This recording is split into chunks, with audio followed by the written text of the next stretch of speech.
Hello and welcome to the Pixelated Popcorn Podcast. My name is Matt. And I'm Tyler. How are you, man? Dude, it has been a week. It's been a week? And it'll be a week of freaking awesome Got content. a lot of shit Jesus to talk about tonight. Christ, we have a lot to go over. And that's just today. I mean, I think the biggest part of today was what we really need to get into, but we've got a few things as well. That's for the end of the show. That's at the end of the show, but there are a few awesome movie stuff that I want to go over that you want to go over as well. We will, but first off, we want to thank our good friend Will, who I think is still in the chat. Please be in the chat, because we're doing a shout out for you. If not, fuck you. Yeah. That's fuck you. He created our new intro video, and he's also done our outro, plus our new name tags. Kind of can't tell we have some brand new name tags, and it kind of fits us. You with more of the filming stuff, and me with more of the gaming stuff. I mean, I kind of notice it with the shirts we're wearing too. I'm kind of wearing music. Your music. No, you should have been wearing a movie shirt, damn it. Could have made a bit more, but no, I appreciate it so much, Will. That's really, really cool. And they're freaking awesome logos. It includes our Instagram tags, which the original ones didn't. I just really like that. Yeah, I mean, I don't really post much on my own personal one. No, but I do. But thank you. I really appreciate everything you've done, Will. It's great. And we also still have to shout out constantly to your partner. Yes, we're making the logos. New opening, new intro. The two of them together is what's created our brand new logos and our new intros. Thank you everyone that has been involved in revamping this show. That feels lovely. That's great. All right, so what do you want to go over first? I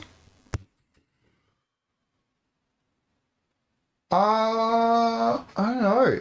God, there's so much. I've got a few things, but I already know what you want to go over. I'm so glad that you're happy with it too. Well, we are as well. We are as well. Thank you so much. We appreciate it so much.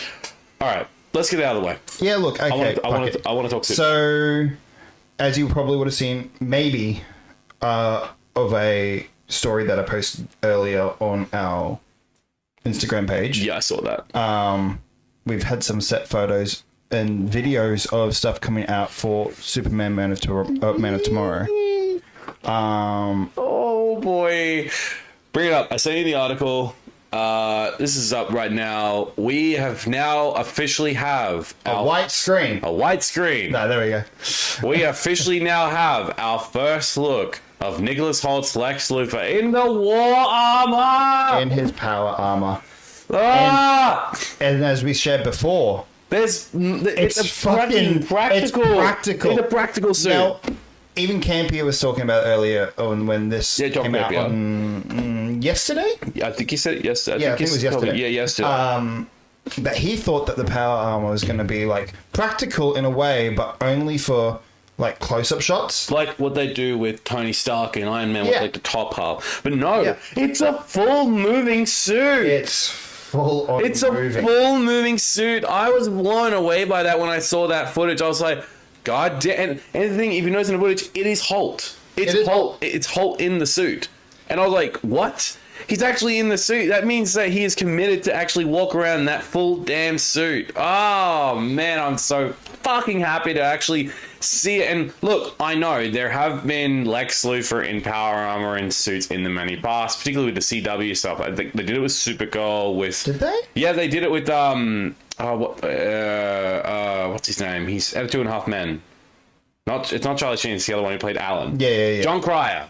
John Cryer did it. It was more of a CGI suit in that one, but the one that they did in Superman and Lois, it was practical in certain scenes. But this one is probably looks more accurate. This looks more accurate. I love how bulky it looks. I completely agree. Because this is going to be the first version of the suit. What is that? What are we looking at in that photo, Matt? Nothing. But no, god damn. I love the size of it. Although I did laugh at some of the comments. Why does it look like Buzz Lightyear? Yeah, I mean, a lot of people. It's got a Buzz Lightyear. Well, I think that's one thing that I think a lot of people that aren't well versed in the DC world are going to look at it and be like, why have we got a Buzz Lightyear outfit? Yeah. I can understand because it is green and purple and kind of does look like it. Yeah, we'll get to it. Yeah. And but I think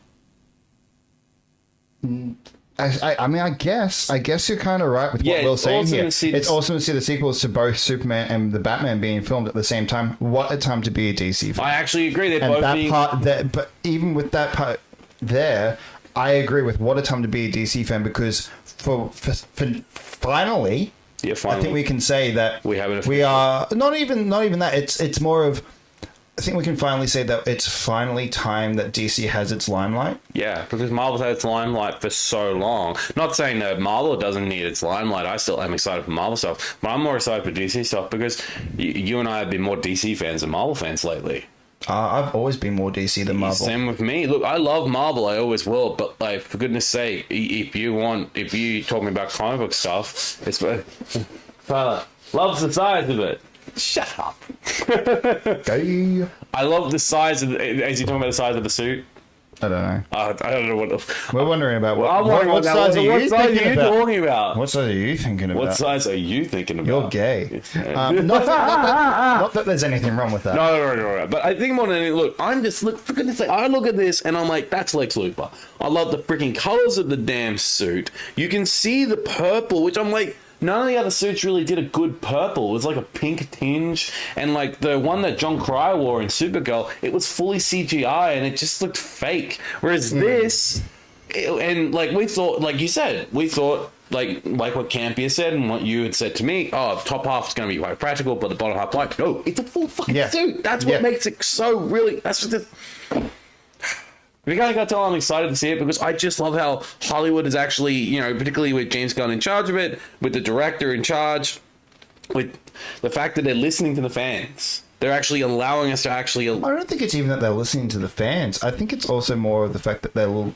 actually using comic book lore. Yeah. And like Gunn said with his Superman, they're going off the Silver Age, which is that that time for those wacky space adventures that Superman had. And honestly, I'm excited for this because one, Lex Luthor in the armor. Two, we're finally getting Brainiac, yeah. Which I have been wanting Brainiac in a live action movie, not a television show. Huge difference between the two. The television show, there was a really great version of Brainiac on that Krypton show. I love the look of it. Terrifying. I think Krypton was an underrated show. Yeah, it really was. But one thing I like about this is you're going to put him into a movie and make him that major threat for Superman because he's, Brainiac knows about Krypton. He knows about where Superman comes from, and Superman's going to probably go to him and ask him for information about his home planet, and he's going to turn and Lex, the Brainiac's going to be like, "You're Kryptonian. I just collect you guys, and I'm not good to be around." Look. don't get me wrong with what I'm about to say here. Mm-hmm. I'm very, very excited for this movie. You have absolutely no idea. I knew that was going to happen. However, I also kind of think that Brainiac is very much a Justice League level threat. Remember though, the first time Superman ever fought Brainiac was without the Justice League. He's fought him before that. Oh, I agree. I agree. Yeah.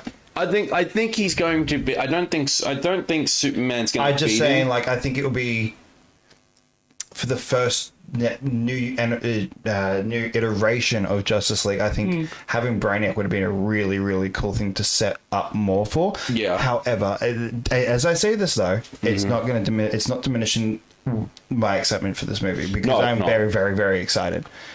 I think it could have worked out very well for them to set Brainiac up more for it. Yeah, are you talking? The comment? Yeah, actually, it kind of... Maybe he actually took that Hammer Baratheon suit and just made the power armor out of that.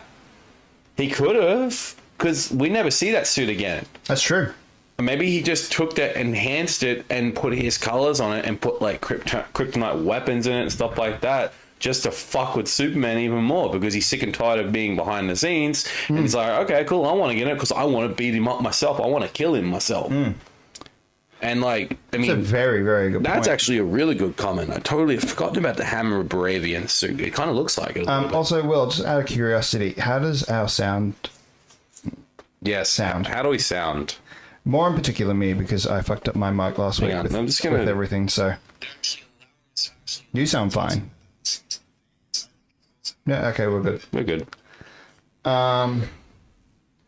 Yeah, look, I'm very excited for this. And I'm excited too. I think very much so that we're going to see more with what's happening with Supergirl too. Yeah. I think, as Will has said in our comments, that it is a very, very good time to be a DC fan. A DC fan. Now, I did get fucking pranked yesterday, like last night. You got pranked late last night? Because that's a good point. I follow the Batman fan account that's producing news all the time. Anytime there's any news, they're sharing it. No, it's called the Batman News, I think. Okay, yeah, I follow the Bat Source. And this is on TikTok. Not TikTok, sorry, on Twitter. On Twitter. Sorry, X. But it then came up with our first ever look at live action Mr. Freeze. And someone's just color graded Lex's armor to make it look like Mr. Freeze from the Batman. But I was like, oh my god, what? Clicked on it and I was like, motherfucker. What does people like that? No, you're not too late at all, Stuart. Not at all. You're not late. I do like what just started. I do like what Will said here. Matt's audio is through. Yeah, I tried to fix that up last week and then completely cut my mic out, so I got to figure that out still. I mean, I did like what Will said here before. I mean, they had Loki as the antagonist in the first Thor movie, and he was built up to be the bad guy for the Avengers film. They could do it well with Brainiac. That's true. That is true. That's very true. They could just follow the Marvel format. And except Brainiac's more menacing than Loki. Yeah, but also Loki can be quite menacing. Not as much as Brainiac. He literally nearly destroyed an entire freaking world. Remember what he's trying to do in Thor? He tried to destroy Niflheim. Fucking tried to destroy that world. He also nearly conquered Earth too. But Brainiac's a conqueror of multiple fucking worlds, and he's fucking done it. Are we really gonna measure measure them together? Measure their egos?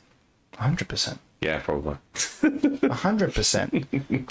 Brainiac would fucking slaughter Loki within a heartbeat. He would, actually. I mean, actually, you're kind of right about that. Although I'd laugh if Brainiac had tried to take Odin's world and Odin was like awake and at full strength, he would be like, "Oh, cool, it's gonna swat you away." And he would, because he's got the Odin Force, which, let's be honest here, I've seen what that thing can damn well do. That's right. And that's another thing that Will has said. Loki was Thanos' bitch in that Avengers film, but he did have a savior complex. He did. He did, but he was Brainiac is more menacing, yeah. Yeah, I know, the audio thing, I saw that there before, Will. It sucks. I know you tried to fix it. We just spoke about it. Did you not pay attention? No, I did. I'm just answering it as well. You don't need to. If it's been answered, it's been answered. I'm answering it for myself. Fuck you. Fuck. Anyway, that's it. Superman. That's Superman. Thanks for joining the show, guys. No, I'm kidding. What else we got, Matt? We can go on to... yeah, alright, fuck it. So Mandalorian's not doing great. 165 million worldwide the last time I checked. And also, I freaking love John Campea losing his mind over this movie. If you liked my crash out... Holy hell. I will say my crash out was far worse. Your crash out was far worse than his. At least with Campea, he kept his cool. You lost it. But Campea's got still went on a little rampage today with one of my colleagues. He's like, you're in the minority because I really liked it. I'm like, how? But John Campea, I was actually kind of shocked of how many times he's seen it. He's doing it because he's traveling to multiple places in America at the moment, and he's doing fan meets there. Yeah, that's right. So he's going to different cinemas. That's why he's seeing it multiple times. That's actually cool. One thing as well is a fact about Mandalorian and Grogu that it just makes it suck even more. It's a fact of just how many just plot holes they are in this film. Oh, Stuart's seen it now. Cool. Did you hate it as much as I did? Please tell me you didn't like it. No, it's fine. If you liked it, you liked it. If you liked it, yeah. Look, we've given our thoughts. Look, if you're curious about it, we did a full-on review about it. We gave it our final scores.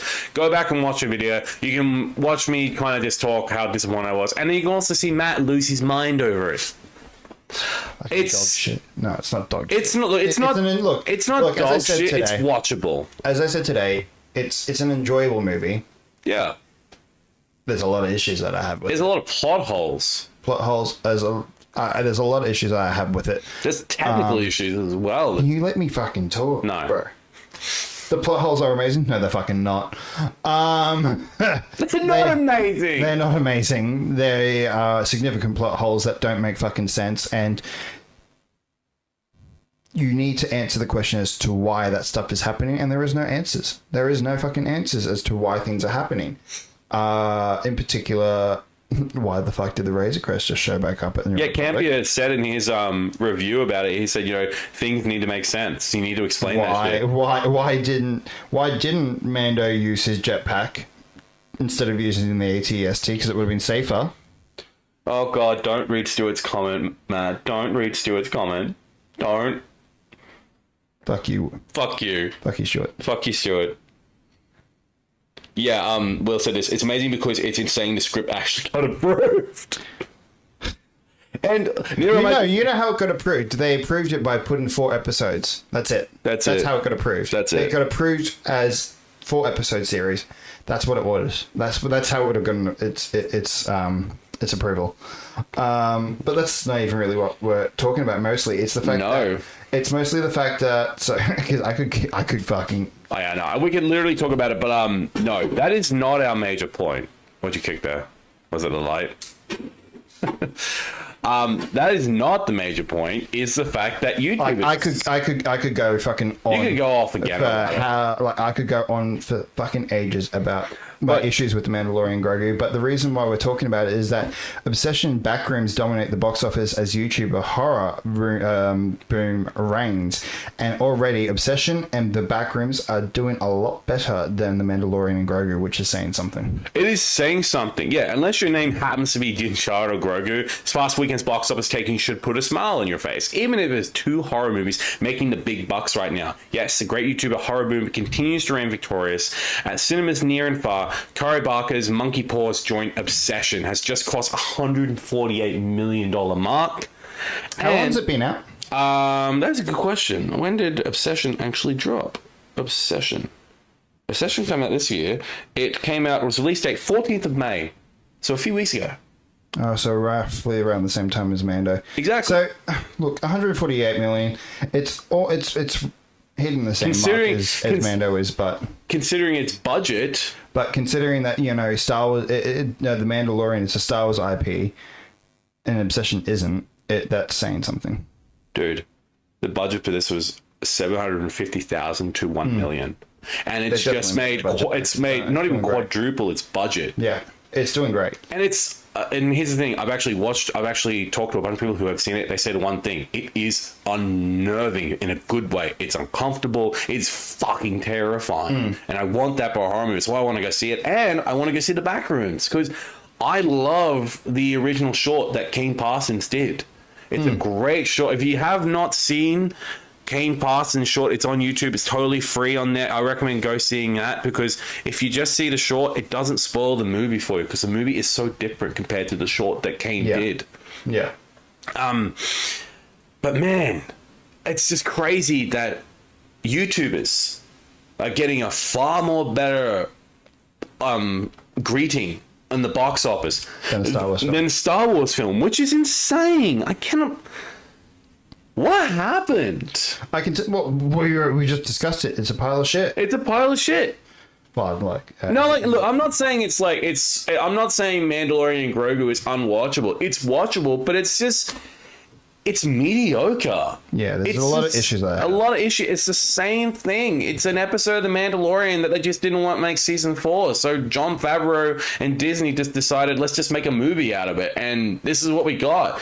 Nothing new is brought to the plot. That's why I would rather go watch Obsession and I'd rather go watch The Backrooms because it's something new, it's something fresh, and it's coming from brand new directors coming into Hollywood with not only do they have experience with different programs, I mean, for goodness sake, The Backrooms was made on Blender.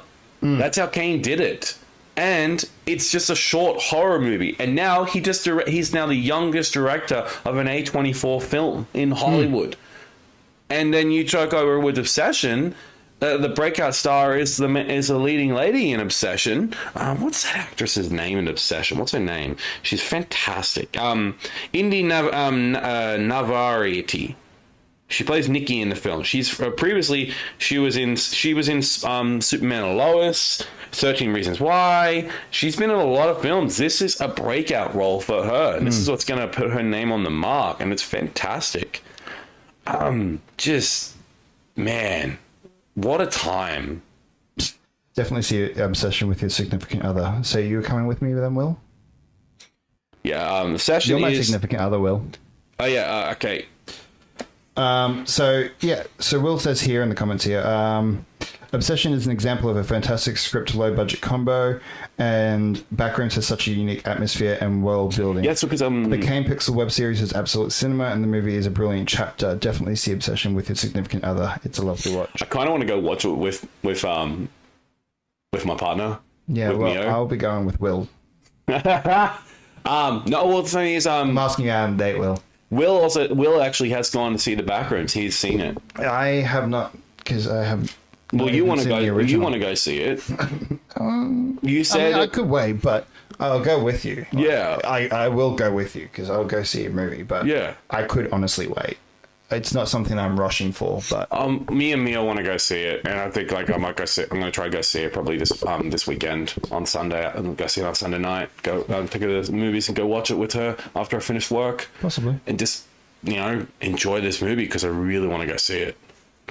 Straight up though, look, you're right. And this is like a low budget movie, especially with Obsession. Like I said, 750,000. Well, to $1 he million. just said Backrooms is so fun to see in a sold out cinema. So. Wow. I didn't realize it was a sold out cinema. That is crazy. I actually know nothing about Backrooms, to be perfectly honest with you. It is just, it's, to describe the Backrooms the best way I can, imagine just like, you're playing a video game and you access an area you're not supposed to get into. So it's not a back room of a store that you're not supposed to. No. It's like accessing developer rooms in video games. Okay. Where everything is.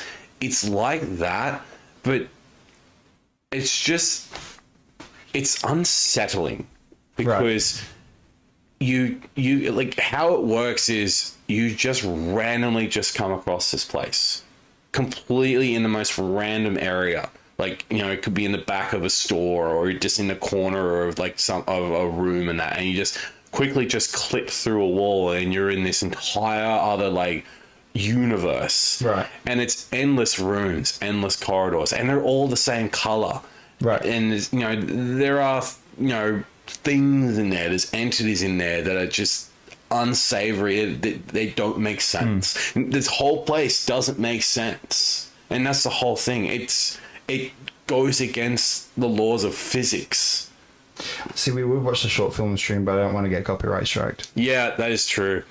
Yeah, Kane did a whole bunch of backroom movies before he did backroom short films before he did. Yeah, I knew about that. I knew the premise of not the premise, but the backstory of how this movie came to be. I knew that there was a short films and everything like that. I recommend it. I've seen them. They're incredible. Mio's seen them as well. She loved them. We really want to go see it. She's been pumping me to go literally see this movie. And I'm like, hey, let's go see it this weekend. So I'm going to plan to go see it with her on Sunday afternoon. Once I finish work, we're going to just go have dinner in the city and we're going to go and watch this movie. Sounds good. Yeah. But you know what? Go support these two movies. Yeah, go support independence. Go support independence. Don't support big corporate. If they're just going to feed us this same bullshit, then why should we give them money? Support independent developers and directors, both in the gaming community and in the filming community, because they goddamn need it. If they're going to make awesome masterpieces like Obsession and The Backrooms and make their money back, then why not support them? Simple as that. Yeah, have fun, dude. Yeah, sure, absolutely. I'm gonna go suss it out. I'm really excited to see it, actually. Oh, I'm still waiting for my answer to my date with you, but whatever. All right, you want to talk about something that's kind of aggravated you? You told me. Oh, it hasn't aggravated me because I already have one. But no, but it's still pretty damn insulting. Yeah. Well, It's a price hike. Yeah, so we're talking about another price hike. Oh, boy. The Steam Deck has done a price hike recently. The Steam Deck's prices increases in eye-popping, but hardly surprising. If anything, Valve is late to the worst party ever. Xbox kicked off last year by raising the price of all Series S and Series X models, bringing the standard Series X disk drive included up to $650. Which is USD. USD. Sony kept the ball rolling in March with PlayStation 5 price hikes that brought the PS5 Pro up to $900 USD. And Nintendo followed suit by raising the Nintendo Switch up to $500 USD. Now the Steam Deck, they have now increased it by $300. Right. Will said, rain check, Matthew. Fuck you, Will. In fact, I'm going to take out the shout out. I'm joking. I love you. The reason why it's all doing this is because once again, it's all to do with the RAM shortage because of AI and companies using it for AI softwares. I've been getting a lot of videos on TikTok about data centers in different communities, particularly over in the US, and how much energy that these data centers take. Oh, yeah, there's a lot. Yeah, it takes a lot. There's water shortages, electricity shortages. For goodness sake, it's insane. Yeah, so Valve. So the Steam Deck is new price in Australia for the OLED is one of the ones that is quite costly. So for the 1 terabyte OLED now is $1,429. It was $1,049. Holy shit.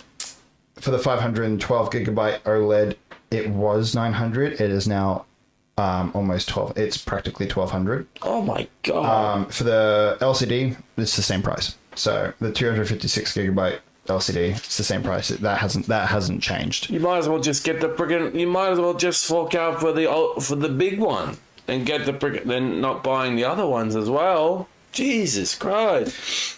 I don't think I'm getting. Well, if you're gonna get a Steam Deck, then and you don't really care about like the OLED, because you can change screens though, can't you? No, you can upgrade your storage. Yeah, easily. Yeah. You can put a new SSD in there. Yeah, that's right. Yeah.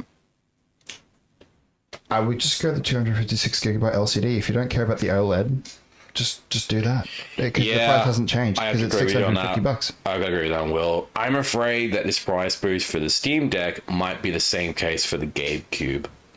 The GameCube? The Steam Machine. Oh, yes. That's another name for it. The GameCube. Well, yeah, that's the thing. We still don't know the price for No, they haven't revealed it yet. For the Steam Machine. Yeah, they've kept it very freaking quiet, the Steam Machine, and I've been keeping an eye on it because I think a lot of it's because they don't really know how much that thing's worth yet because of this RAM stuff. So they're testing the waters now with the Steam Deck. And if it goes badly, they might just wait a bit longer to release the price. It might take a while until they release the product. Yeah. Yep. Who knows? But I do really like the new Steam controller though that's come out. Yeah, I don't know a photo of it. What does it look like? I don't think you've sent it to me. I can't remember what it looks like, but they've added the Wilhelm scream to it. That's right. No, I have seen a video. Can you drop it? It goes, Yeah, it does the Wilhelm scream. It's great. Oh, Great. It looks fucking hilarious. But yeah, look, I don't know. What are your guys' thoughts? Are you guys going to get a Steam Deck, or are you going to wait and see what the price is going to be for the Steam Machine? Because I already have my Steam Deck, so it's not really that much of a concern for me. Yeah, I think more than anything, I'm excited to get a Steam Machine, but I don't think I'm going to be able to get it yet. Or will you hold off and get the next Xbox that's rumored to have Steam attached to it? Depending on price. If it's more expensive than the Steam Machine, I'll get the Steam Machine. If it's Why? Well, for one, I just like a lot of the features that the Steam Machine seems to be coming with. Yes. The fact that you can play a lot of PlayStation exclusives on it, and also playing Xbox games on it as well, and Steam games. Yes, but remember though, we spoke about this the other week though, that PlayStation's pulling out of the PC market. Yeah, so you won't have that. But if you go, because you just said that if you went with the Steam Machine, you're going to have Game Pass. Not true. Not true. That's right. Not on Steam. So if you get the Xbox, you will get Game Pass, and Steam. That's true. It'll depend on. That's all rumored, though. That's all rumored. That's not confirmed to be part of the next Xbox. It's just rumored that that's what the plans are. Yeah, I think. Look, I just look. All at the end of the day, I always wonder on price. Whether or not if it's what I'd like to know price, I like to know specs, and I like to know what I get with it. Yeah, that's it. Yeah, look, I mean, it was bound to happen with. Yeah, I know it was bound. It was bound to happen with Valve.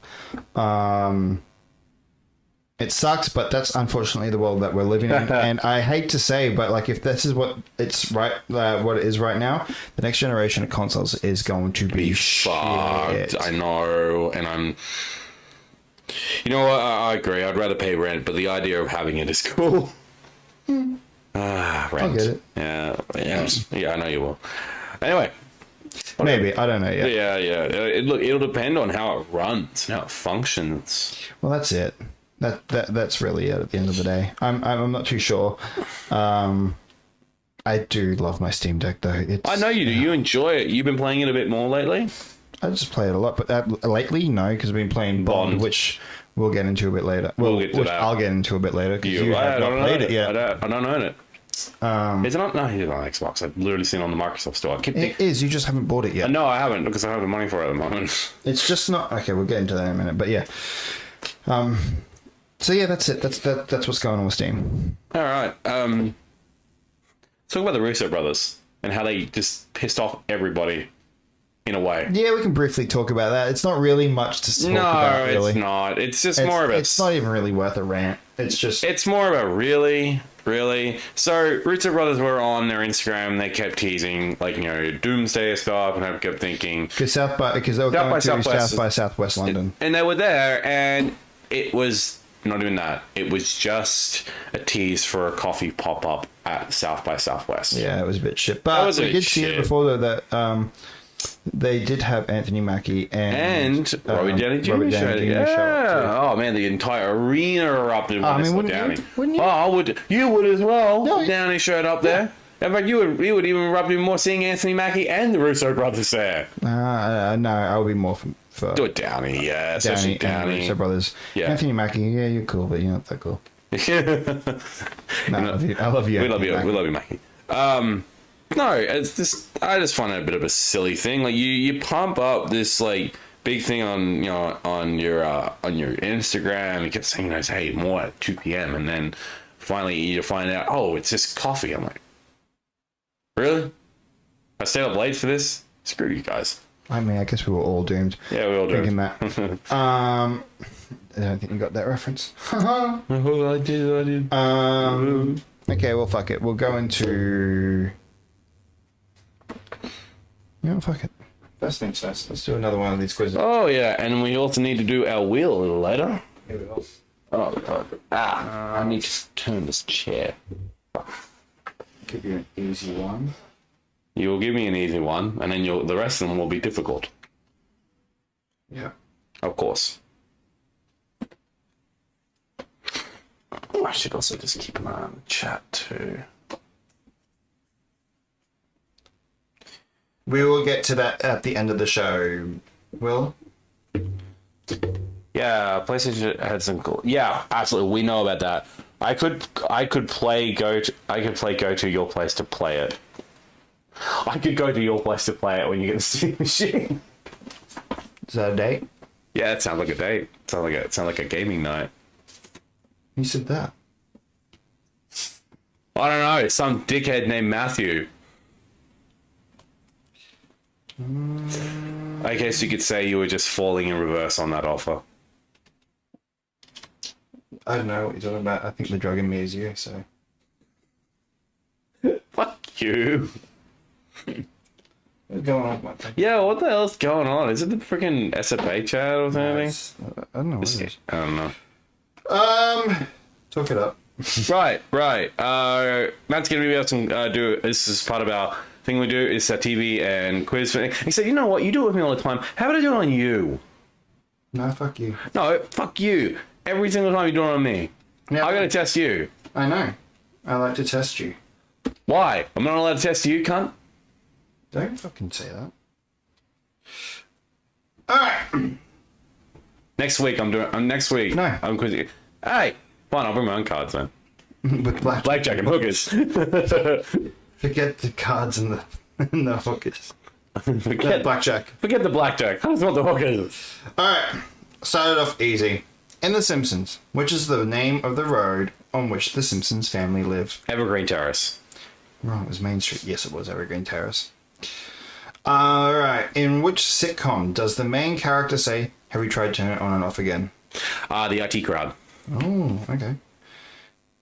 Which actor won his first Academy Award for his portrayal of Hugh Glass in The Revenant? That would be Leonardo DiCaprio. You're fucking good tonight. In what year was the film Jurassic Park first released? Oh, God. Was it 1998? Wrong. It was 1993. Ah, damn. My year I was born. Damn. And last one. Penfold is the sidekick of which animated secret agent? Kim Possible, Inspector Gadget, Perry the Platypus, or Danger Mouse?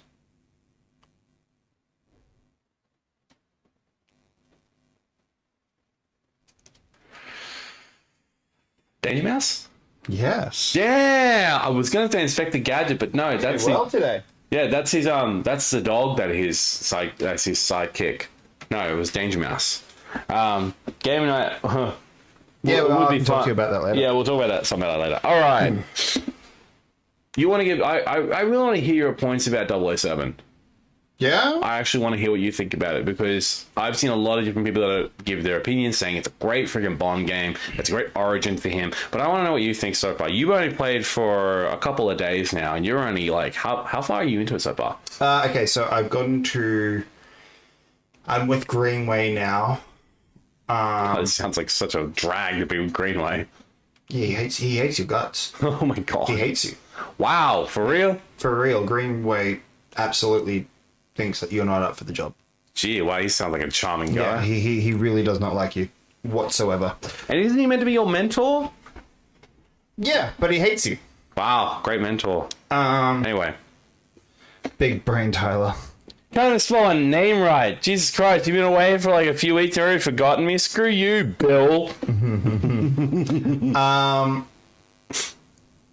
Look, I'm gonna say it. Oh no. It's a 1 out of 10 game. No, it's not. No, it's not. It's a fucking 9 out of 10 game. Literally, This game's fucking amazing, man. This game is so goddamn good. Like, Would you say it's better than GoldenEye? yes. Oh shit, woo, that's big words considering how big GoldenEye is still to this day. This game is very much a love letter to Bond at the same time. Yeah. There is a lot of not Easter eggs, but like references. Like I spoke to you the other day. There's a reference to Daniel Craig, like get your hand away from your ear. Get your hand away from your bloody ear. It was Bond saying that to another agent. That was in Casino Royale. He was saying it to another agent. Yeah, Bond was saying Greenway is telling you to Bond. Yep. Put your damn because when I watched that, and while he's doing it, he looks like it's the same shirt or a similar shirt to what Bond was wearing when he was saying that quote. Yep, it was. But it was big praise, and I will tell you why. Because oh my God, that's big praise. It is big praise. It is for why I think this is better than GoldenEye. Yeah. And the reason why, we love GoldenEye. The reason why is because GoldenEye was just like level jumping. And just a standard shooter with some simple little gadgets, but also like incorporating stuff to do with the movie. You know, it was great. It was a very good game for its time. Yes. This though is. Would you say it's just as better than the Everything or Nothing game? Because that was a third person action adventure game. This is very much a movie. You are literally playing a fucking movie. And I liked Everything or Nothing. It had some really great driving sequences, combat, shooting, gadgets. But from what I've seen of First Light, it has that, but it's just better. It has character development, story. There's major character development. Yes. The story is great. I've done a couple of missions now, and it's now starting to get more interesting. The sneaking around is pretty good too, like the stealth actions. That's surprisingly actually a lot of fun. Yeah. They've done stealth very, very well. I mean, what do you expect? It's IO Interactive. Literally the pinnacle of stealth with the Hitman series. Yes. And I've seen a lot of people in their reviews saying, hey, this game is very much Uncharted meets Hitman. They're right. They are right. There is a whole scene where it's very much like Uncharted. Yeah, especially with some of the shooting as well. I mean, I love Bond shooting because he is a fucking good shot. You have no idea with this stuff. So even this, in most games, like when you're playing a shooting game, right? You run out of ammo. You hold onto that weapon until you find more ammo. You run out of ammo in this, you can throw the gun at your opponent. I saw that. Not knock them out, but knock them on, like, to catch them off guard. To catch them off guard and make them unsteady for you to give you enough time to be able to run and take them out. And you can take the gun off them too. I saw in some. You can do. Yeah. Also, when you're picking up a gun in the game that's scattered on the floor, normally in other games, like you see him bend down and pick it up. Bond just straight up kicks it up and catches it mid-air and then starts firing. Because that's his training. Yeah. Because he was a naval officer. And this is the thing, though. He's not 007. No, he's not. He's not a 00 this yet. This is very much early days of Bond. This is his first mission. Yeah. His first mission with MI6. When you first meet Bond at the start of this game, you are not anything to do with MI at all. Wow. At all. You were doing like another type of extraction thing. You were in like a Black Hawk helicopter type of thing. Because you're a naval officer. Yeah, you get shot down. And everyone else doesn't survive. You're the only survivor. Shit. And you're making your way through. And then all of a sudden... oh, that's a good question. I've seen so many awesome clips, and it's come from well in game mechanics. That Lana Del Rose song for the opening is fucking sick. So Bond. I agree. And main question: does it have game of the year potential? Yes. Really? Yes. I'd actually have to play that and see for myself. I will be trying to get a copy when I can. Well, the reason why I say that as well is, when was the last time that you've seen a game getting all 9 out of 10s? Barely. Not lately. Not for a very long time. Not for a very long time. So it very much has. It's got 9s and 10s, and this is straight up what Bond should be. Instead of following like all the other games that come in the past, all those shitty fucking first persons, like 007 Legends was the last game before this, and it was awful. And the major problem with that was they're all movie licensed. They're all following the movies. Even the actors that portrayed them, like for example, the Legends one, instead of having the respective Bonds there, it says Daniel Craig is Bond throughout all of these times. Like for example, was that the last game? That was the last one. I thought Quantum of Solace. No, it was 007 Legend. Look, I'm gonna have to admit, I actually didn't mind the Quantum of Solace game. I know it gets fucking hated on. I didn't mind it. I like Nightfire. Nightfire was my. Going back to this, there is a section where you're trying to get into a certain hotel room, but you don't have the key card. Oh, you have the key card, but the security guard won't let you through because you're not allowed into that area. Now, there are certain things you could do, depends on the gadgets you chose. You could use a phone dart, which will then make the person sick temporarily, and that they'll walk away so you can sneak in. Or in this, for example, in this section, because I didn't put the phone dart into my one of the gadgets I was going to use. You can choose your gadgets. You can, before you go out, you go through a whole loadout. Oh, hi, Alyssa. Hey, hello! And it's awesome. Glad you come swing by on the chat. And instead, you could either flick on the switch to a vacuum cleaner for them to be investigating why that turned on randomly, or you could knock down this statue of armor, and when that happened, both of these people go through. So it gives you enough time to run through to be able to access the room. So there's different ways to do stealth. There's multiple ways to do stealth. That.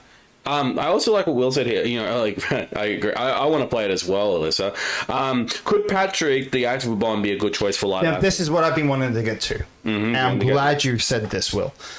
Because my issue that I have at the moment is with Amazon and MGM. I love them to pieces. They are doing fantastic with their gaming, and especially with what they're also releasing now with Tomb Raider. Their film side's terrible. I'd say some of their film stuff can be quite terrible with their release schedules and that. Shut the fuck up. I don't know what you're talking about. No, but my issue is that they are saying that they want a brand new Bond, but they want him to be young, right? They want him to be a young actor so you can have a span of time. Now, if they were smart with this, and I hope you're listening, Amazon, okay? I really hope you're listening, because I think what I have in my head, and I think I've seen a lot of people also saying this, and this is something you should do, because if you're smart, this is going to do fucking well for Bond. You already have him. Yeah, Patrick Gibson playing You him. have him already. Yeah. This game is the prequel to your franchise that you're going to continue on with. Get him. Yep. Get him right now, because he is perfect. He is absolutely perfect as Bond, and I would love to see him do this as a live action role as well.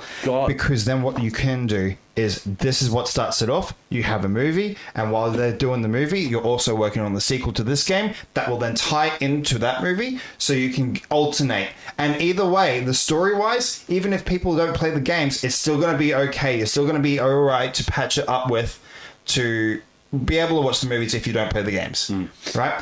It will work well if you do that. And if you're smart, you can fucking make a great franchise of Bond, which is about time, other than doing 4 films and then change the Bond over. You know what you're looking like before? You're looking like Charlie Day out of Always Sunny in Philadelphia. Like him, like the going over all the plot points with the red string. I still find that funny. But I do have to agree with you about that. I think Patrick Gibson will be great as Bond. He's got the look, he's got the charisma, he's got the voice, It's perfect. the charm. I mean, And you've got him young. I believe, Alyssa, if you can confirm with me on this, is Patrick Gibson? Is he Irish? Is he Irish? I'm actually curious if he's Irish. Give us a second, hang on. I'm just curious. Yeah, a movie gaming combo series will be unlike anything we've seen in the industry. Yeah, and if anything, if Amazon's smart, they should make it work. Ooh, Alyssa might trigger you a bit. I'm kidding. That's okay. We all have our different Bonds. I absolutely adore Daniel Craig. I thought he was fantastic. Alyssa likes Bronson, just like me. I love Pierce Bronson. He was okay. He had a couple of good movies. Look, I really love But Goldeneye. I feel like that alone, Skyfall. all of his, Yeah. there was not one bad one. No. Not You could say Quantum of Solace was probably one of the poorest Quantum of ones. Solace is one of the low points, in my personal opinion. I really liked Quantum. Yeah. Because actually, Quantum of Solace was the first Bond film I saw in cinemas. Oh, wow. I didn't see Casino Royale in cinema. I saw it on I saw DVD Skyfall first. in the cinema. I fucking adore I've seen Skyfall. every other one in cinema. I adore No Time to Die. Yeah. I think that was pinnacle Perfect ending. Not just beautiful ending. I think it was just pinnacle Bond. That was a fantastic fucking movie. Yeah, yeah, she thinks so. She thinks Patrick Gibson is Irish, which is awesome because I couldn't tell. Yeah, I think more than anything, Gibson is just fantastic as Bond for a game, but for a movie, I think he could absolutely do it. Yeah, it would be great. I think Like with Cameron Montague, I want him as live action Cal Kestis. I'd love that. Well, that's because he is Cal. Yeah, and it would fit perfectly. And Patrick could easily play James Bond. You want it? Look, Amazon. You want a young Bond? You have one. You set up the story. You've set up the story. You could do a continuation for First Light with Bond on his, like, on one of his most dangerous missions. And hell, if the next movie is that good, then you might get more people to go and buy a console then and buy First Light, and so you're going to get more sales on First Light as well. Oh, Will. Quantum of Solace is like DLC for Casino Royale. I mean, it essentially was. It essentially is. I actually have to agree on that one. I will admit, though, spoiler alert, if you have not seen Quantum of Solace, I freaking loved how he killed Mr. Green. Just leaves him out the fucking desert with a can of oil to drink. Like, goodbye, Mr. Green. I'm like, You're right. fuck. You're right. Also, Alyssa, he's proven he's great in action scenes. He nailed Dexter. He really did. He really freaking did. And he nails it even more in this, showing the action scenes in this. Even though it's a video game, he shows lose it. Especially when he's like on camera, you know. Especially when he. Well, I showed you videos of the fighting combat in that, and He's it's a great fighter. Hell, is it fast? It's his Navy experience. Yeah, and that's what I would like about this. What I like about with First Light is they're tapping into his military background, because in any of the Bond movies, they never really tap into his. Only briefly in Bronson. Also, this is what I think. This is the first time that the IO Interactive have done a car chase. And they fucking nailed that. They did. Not only that, there is also another scene straight after that car chase scene where you're literally fighting your way through a lot of... Is that the airfield? Yes. Yeah, no, that's in the demo. They showed off. And you end up on top of a fucking aircraft carrier. I saw that. And you hack into that whole software. Thing. You hack into the software and I saw you that have complete control over the flight. Because when you're using... When you have the complete control over it, you can change the way the combat works for you, like even cover. In a way, it's not really changing the combat exactly. It's using it to your advantage. Melissa made a good point. Yeah, I've mentioned that. I know she's just. Yeah, you're using it in a way to kind of benefit you, not changing the combat, benefiting. Yeah. So if you've got these guys shooting at you, what you could do is, so if they're on the right hand side, you would then be able to adjust, make the plane go to the right, like just turbulence to the right. Yeah. And it would knock them out with crates. Yep. And then if they're on the left, you do it to the left-hand side. When you first hack it, you're like, I don't know what I'm supposed to do here. It seems like that I'm supposed to just move it left and right. And I was thinking that was just going to make the plane so unsteady that it was just going to go down. But no, you have to fight your way through it using those components, which was great. And then you get to the door and they fling it open and then you fall out, but you throw your watch and it makes the fucking thing it doesn't explode, but it's like a tracker device. So they're now tracking 009 because 009 is the one that's in the plane. Yeah. Do we still know do you still know who 009 is yet? Do you know who he is yet? You see his face, but I don't remember the name off the top of my head. I keep thinking of like Sean you think it's gonna be a cameo of another Bond or something? No, I keep thinking it's like from GoldenEye again with Sean Bean. Right. But after that, and this is the part that's very much Uncharted, you're skydiving. Oh, the skydiving looks great. You're skydiving. You're literally falling down into in the sky, and you've got no parachute. That reminds me of that was very Roger much Moore's Bond. There's a scene with Roger Moore's Bond where he's falling out of it because Jaws pushes him out of the plane, and he's falling without a parachute. It just reminded me of that. Yeah. So as I said earlier, like this game is very much a love letter to all of Bond. Yeah.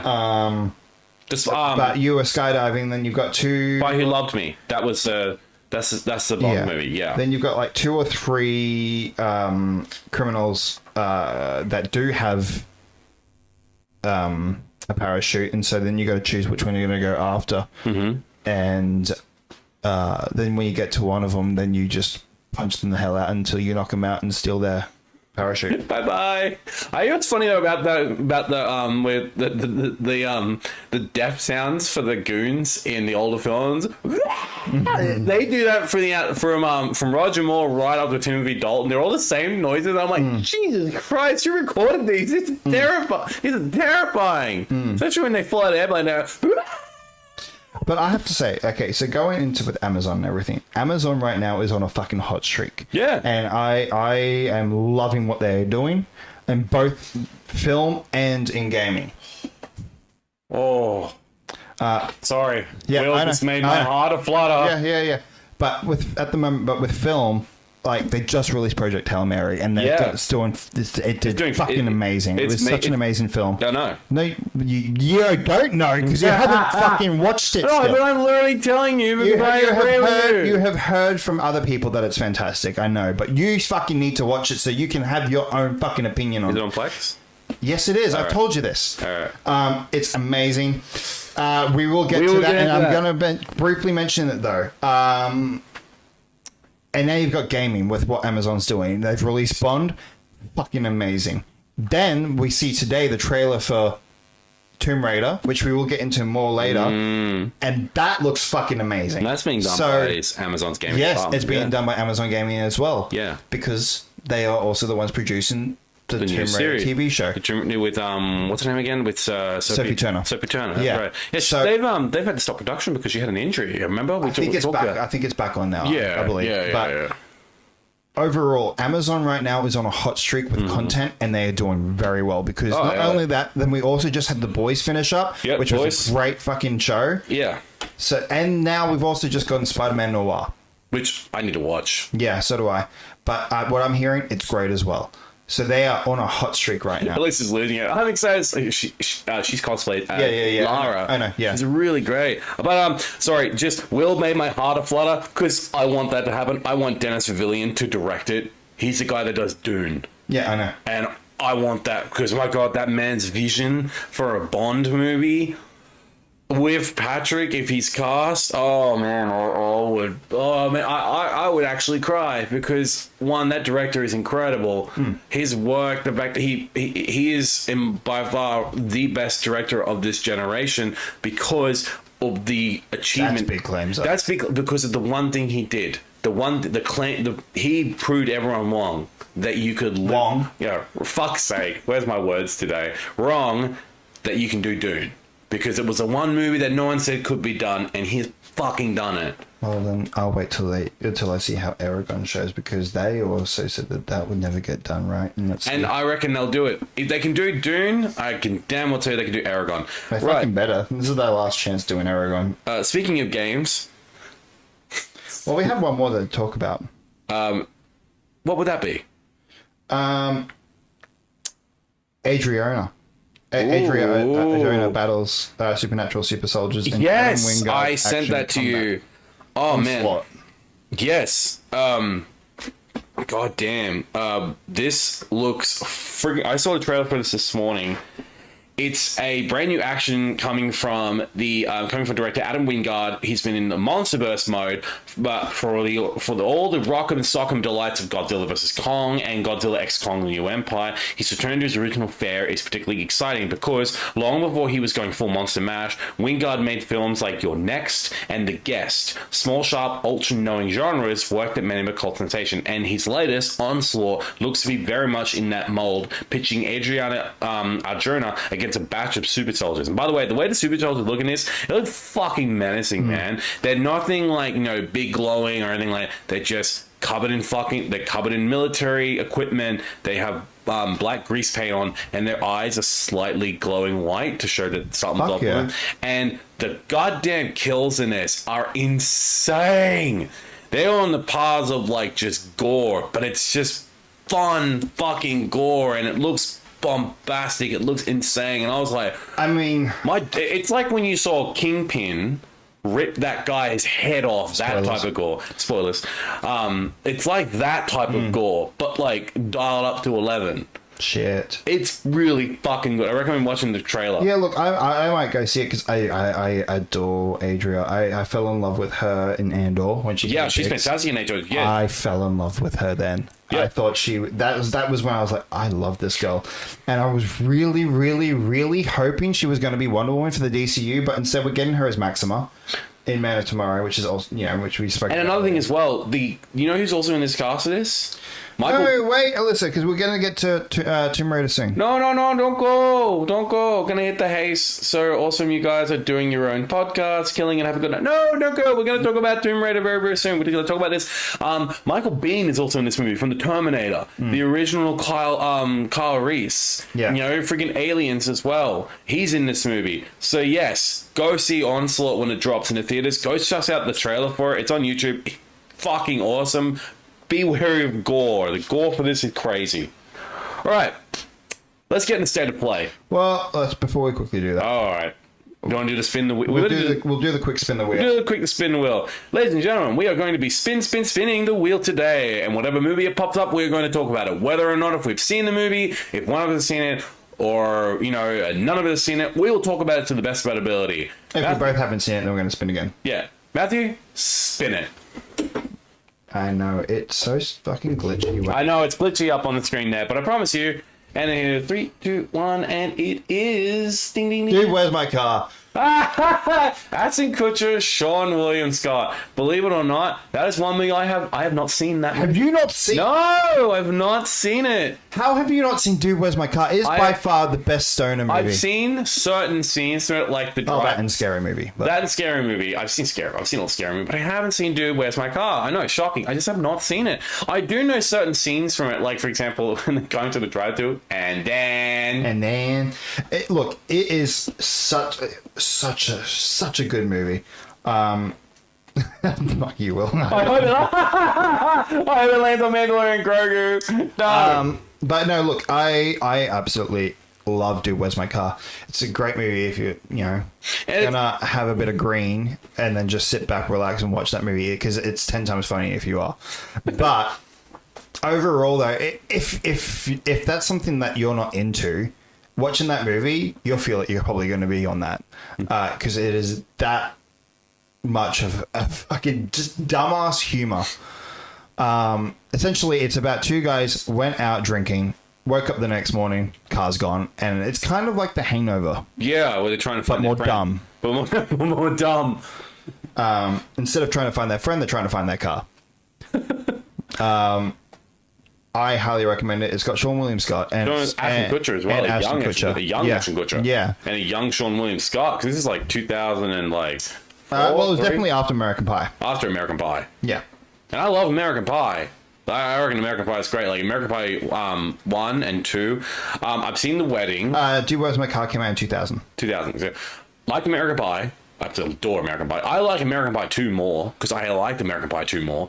I like The Wedding. I found that fucking hilarious. Fucking Stifler eating dog crap is always never... It was the worst one, though. You didn't like The Wedding one? I liked it, but it wasn't the best one. No.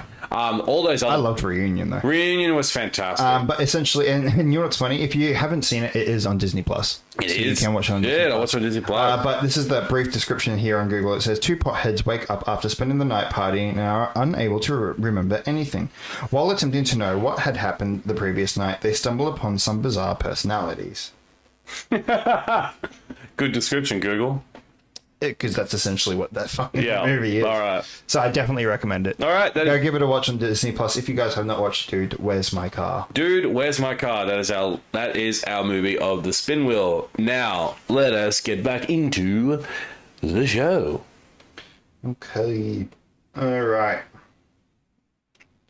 I want it in order. This isn't in fucking order. It should be in order. There's numbers.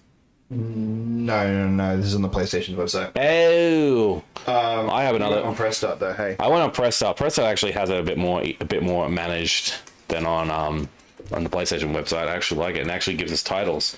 Like it starts like I got it here. Yeah, easy. All right. So if you guys weren't aware, today we had the PlayStation State of Play, and before we get into any of it, I just want to say that this is probably being by far the best State of Play that we've had in a very, very, very long time. All the other ones have just been mediocre. Some of them shit. But this one was the best one. This also isn't in order. Oh. You want an order, don't you? I do. I want it to go in order of how the fucking went. So the first one we got. Well, we know that I know. We shared it. I shared it on my story. No, the first one that was shown was Wolverine. Yeah, no. So the first one I showed it on my story. Oh, did you? I think I did. No, you shared Tomb Raider. Oh, I just shared Tomb Raider. Oh, damn! I shared Wolverine. I must not. Oh, that's okay. Anyway, but no. So Insomniac's Marvel's Marvel's Wolverine being developed by Insomniac. It is strictly a PlayStation 5 exclusive game, kind of like in the vein of Spider-Man. It is in the same universe. They also did say that another thing about this game is the fact that Spider-Man will not be appearing in this game, which sucks. No, it also looked like Deadpool showed up, but it wasn't. It's not. It's just a fucking ninja. It's a skin. No, it's a skin actually for Logan. It's his when he's joined the Hand. They actually he's fighting them though. Yeah, I know, but he's also there's a skin for it apparently. Interesting. Or it's just Logan in a Deadpool skin. Which is more hilarious. No, so deep dive into Wolverine. Liam McIntyre is voicing Wolverine in this. He sounds great. He sounds great. He's a great Australian actor. He's fantastic. He was in the Flash. He played the Weather Wizard in the Flash. Oh, okay. Yeah. Now, this is pretty much in the vein of like It's like an alternate world, really. Because I don't think they could have the rights to say the X-Men or anything like that. They're saying Team X. Okay, I think I got one that's in order. So PlayStation Insomniac Games premiered more than 7 minutes of Marvel's Wolverine gameplay, and bloody hell was it fucking violent though. Violent is an understatement. Literally, Wolverine puts his claws through someone's skull and you see the claws pop out and you see everything. So much blood. And did you also notice in one scene where he's covered in blood and you see all the water starting to change the color? Not only that, but also washing away off his skin too was a very good. Especially in the last towards the end when he's fighting that massive guy at the end and he's getting burned up, half his costume's getting fucking damaged. You can see partial of his adamantium skull. I was like, holy shit. So, and the blood and gore in this is more than any other game I've ever seen. I've seen some blood and gore in games. This is coming from a Marvel game. And I'm glad because if you want to do... Can you imagine? They do Marvel's Wolverine, this success, and then they decide to do the Punisher. I don't think they'll do the Punisher. Oh, I can see him doing the Punisher. Oh, man, I want to do the Punisher. I don't think they will. I think these will be the two that they'll be doing for a while at least. Yeah. If they do anything, actually no, they can't. They can't. What were you thinking? I was going to say Venom, but they were in the middle of doing it before he passed. With Tony Todd. Yeah, they actually did that. Yeah, so they were going to do it. It says here, so with the fate of humans and mutants hanging in the balance, Logan knows the world needs a hero. Now, you were telling me before that it said that someone said that there will be no X-Men. There is no X-Men in this universe. So that's interesting. Yeah, so I looked that up on, so I actually saved that onto my tabs on my Instagram, and it was quite an interesting little read. So give me a quick second. I'll just get that up for you, and I'll read it out to you, so you can have a, so you can read what learn what I learned. Give me seconds, just loading up. Come on, yeah. So Marvel Wolverine fast facts. Even though Spider-Man is set in the same universe, the Web Wonder won't be in Marvel's Wolverine. Unlike Insomniac Spider-Man games, you'll always play as Wolverine. No Mary Jane type of missions here. This game will take we could do a Mystique one. No, except Mystique's a far more badass character. No offense to Mary Jane.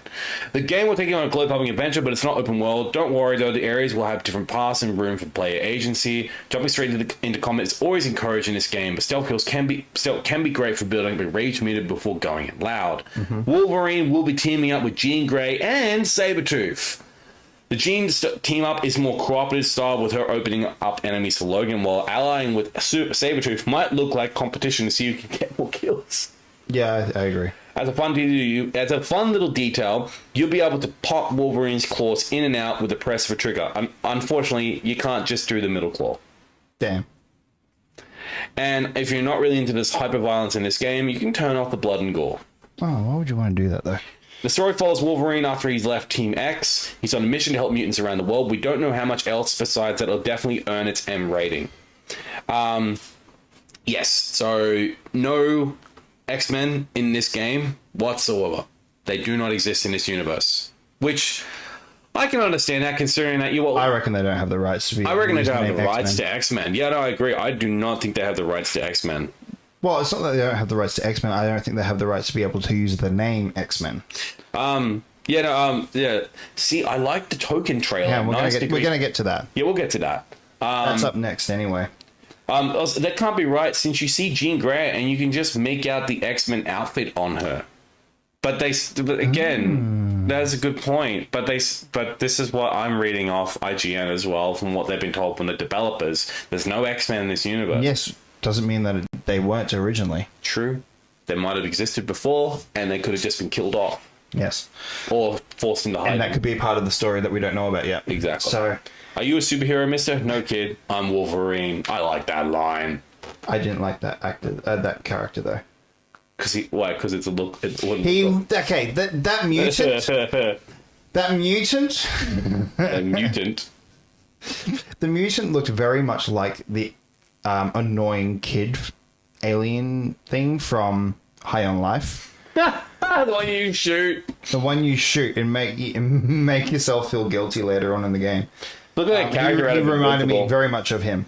Look at that character out of Invincible. But look, I'm very excited for Insomniac Wolverine. God, it looks It good. looks great. There's many different skins you can get for this too. There's like a lot of skins. And you can already pre-order now. Yeah, you can pre-order now. And there will not be a collector's edition. No, they have said that, but there will be a deluxe version, obviously, with Well, I think it's extra cool. skins. Yeah. And it will be coming out. What was it? September 15th. September 15th. The release date is September 15th, with pre-orders live later today. So the gameplay seemingly emulates the Spider-Man games. If the trailer's anything to go by, it will be riddled with a similar amount of set pieces. Jean Grey also made a brief appearance, as did Logan's badass motorbike. which we Mystique expected, so. and Sabretooth were also teased. Yeah, which we've. I'm keen to see Mystique, because I actually love the fact that it's not going to be like the movie versions. It's going to be straight up out of the comics with the white outfit. Yeah. Which I fucking love. But no, blood effects, gore, environmental takedowns. I mean, for goodness sake, there's fucking scenes in that where he's like jamming his claws into a guy at least like 20 times just to kill him. I loved when he I think your favorite kill was the goddamn forklift. Yeah. Fuck, you were telling me, you were like, oh! Yeah, I wasn't expecting that for neither was I. for a Marvel game. Yeah, I was just watching. I was like, oh, he's beating up the guy. Oh my god, he's I impaled would on a have expected forklift. for a Marvel game that had no connections to the Insomniac Spider-Man universe, but it does. It does So now. Now I'm like, oh fuck. Okay, so all bets are off. All bets are off. All right, but Especially yes. Wolverine. Wolverine coming out September 15th. Yep. Pre-order now. All right, what about next? Next up is what Stuart was talking about before, Marvel Token. I don't like this. Fresh trailer for Marvel's upcoming fighting game, Marvel Token Fighting Souls. We've got to look at some new character stages. The game is out August 6th. So new characters include Magneto, Doctor Doom, Green Goblin, and Carnage. Now, It just didn't fucking faze me. Yeah. I'm watching it, I'm going, I don't fucking care. yeah, I like a good fighter, and I love Marvel, but I don't know. I don't know. I'm not big on I'm this. just sick of these 2D fighters at the moment. Like especially with the Marvel world, it's been done to death at the moment. That's all they've really been doing. Everyone's different though. People like these games. Yeah, I'm not But saying your personal opinion is, yeah. Yeah, I'm not saying that other people can't enjoy it. I'm just saying I am sick to death of it. I'm seeing a trend of just Marvel games constantly doing this stuff at the moment, and it's like, And Stuart, look, I'm happy for you. I'm happy that you really, really like this, and I'm really happy that you got to see Green Goblin. I hated the way that Green Goblin looked. I don't think he looked right. Yeah, he looked a bit weird. It looked like, especially Spider-Man. I didn't like the way Spider-Man Also looked weird too. Yeah, one character that I thought looked fucking sick was Iron Man. I thought he looked fucking cool. Yeah. Iron Man looks freaking cool. But look, this isn't a game for me. I don't think it's a game for me I'm not either. excited for it. No, neither am I. All right. Marvel Token Fighting Souls, if you guys are interested. Next up is Oh, yeah. Rayman Legends Retold. I was not expecting Neither that. was I, especially a Rayman game. You didn't know at this point. Because you were briefly watching I was still busy doing the stuff. state of play here and there throughout the day. Yeah. And I called you at one point. I'm like, dude, we're getting Rayman. And you're like, what? What? Now, I saw the trailer for it, and oh my god. It's gorgeous. It looks, and this is a complete remake of Rayman Legends, and it's hence the term Rayman Legends Retold. I mean, yeah, look, as I said to you before, I'm kind of sick of them just reusing the Legends thing and just keep doing it over and over again. Give me another new game. However, make an exception with for this, though, this looks fucking gorgeous. I can't fucking wait. And if this does well, then hopefully we get a new story. God damn, Will. Queen Gooblies. But no, you know, it's actually, speaking of Rayman, my favorite Rayman is Rayman 2 The Great Escape. I think, or Rayman 2 Revolution. you know what, though? I think this is how much they've used Rayman Legends for. Yeah. I'm pretty sure I have Rayman Legends on the Game Boy Advance. Let me look that up. Rayman Legends. It's on Xbox 360. It's a 2013 platform game. Then that's not it then. What did I have then on Game Boy Advance? It's a direct sequel to Rayman Origins. Hang on, I'm having a look. It came, Rayman, fourth main install in the Rayman series. First main installment since Rayman 3 Hoodlum Havoc. The game was, so it came out on, so Rayman Origins is different. Which Game Boy Advance? Yes, there was Rayman 3. I think I must have had on Game Boy Advance. Never mind. But I really like what they're going to be doing with this. It just looks gorgeous. It looks great. And Remake. Look, I was watching this today at work with one of my clients. Do you know the date? Do you know the date when it comes out? No. October 1st. This year. Fuck yeah, I'll be getting it. Coming out in a couple months. But we were both like, wow, we weren't expecting Rayman. But he did mention, he's like, well, Ubisoft must be running out of money. I'm like, well, yeah, they kind of are. They kind of are running out. So they are pulling things out of their ass to try and keep face, but this does look gorgeous. It does look freaking great. My experience with Rayman was with the mobile games. But I have to say, I didn't mind the mobile games. If they can do it for Rayman, you should have fucking done it for Prince of Persia, you motherfuckers. Oh yeah, I won't forgive them for no matter what they say, no matter what they do. I won't give them any type of leniency for how they treated Prince of Persia. The Prince of Persia Sands of Time remake. It should have been out by now, but no, it's not out. Instead, they fucking cancel it and ruin everyone's time and waste all those workers' time as well, including the actors and actresses that voiced the cast and did the motion capture. Yeah, fuck you, Ubisoft, on that. That's my personal. That was a downfall of Ubisoft in that moment. That was a poor take. Okay, what we got next? Next up, Dave. So I was wondering what this was a prequel to. Yeah. I did not know it was a prequel to Dave the Diver. Yep. So called Bancho the Chef. Yeah. It's a prequel to Dave the Diver, was announced following a young butcher as he learned to become a chef. It's a standalone game. Yeah. It looked okay. I actually liked the soundtrack that they had to it. That was kind of cool. The art style was also beautiful. I really like the art style. Yeah, very different game. I've never really played Dave the Diver, but I've heard about it's really good. Yeah, I haven't played Dave the Diver either, but I have heard it's very, very good too. Absolutely. All right, next up was Ikumi. Yokai Hunters. This I was intrigued by.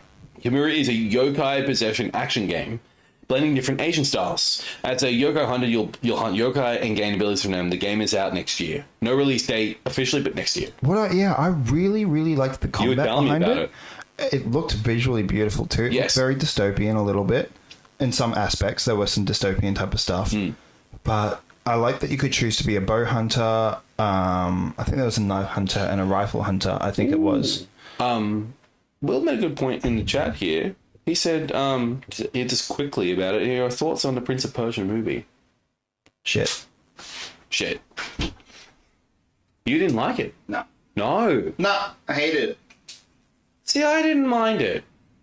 I think the Sands of Time effects were fucking great. I hated that movie.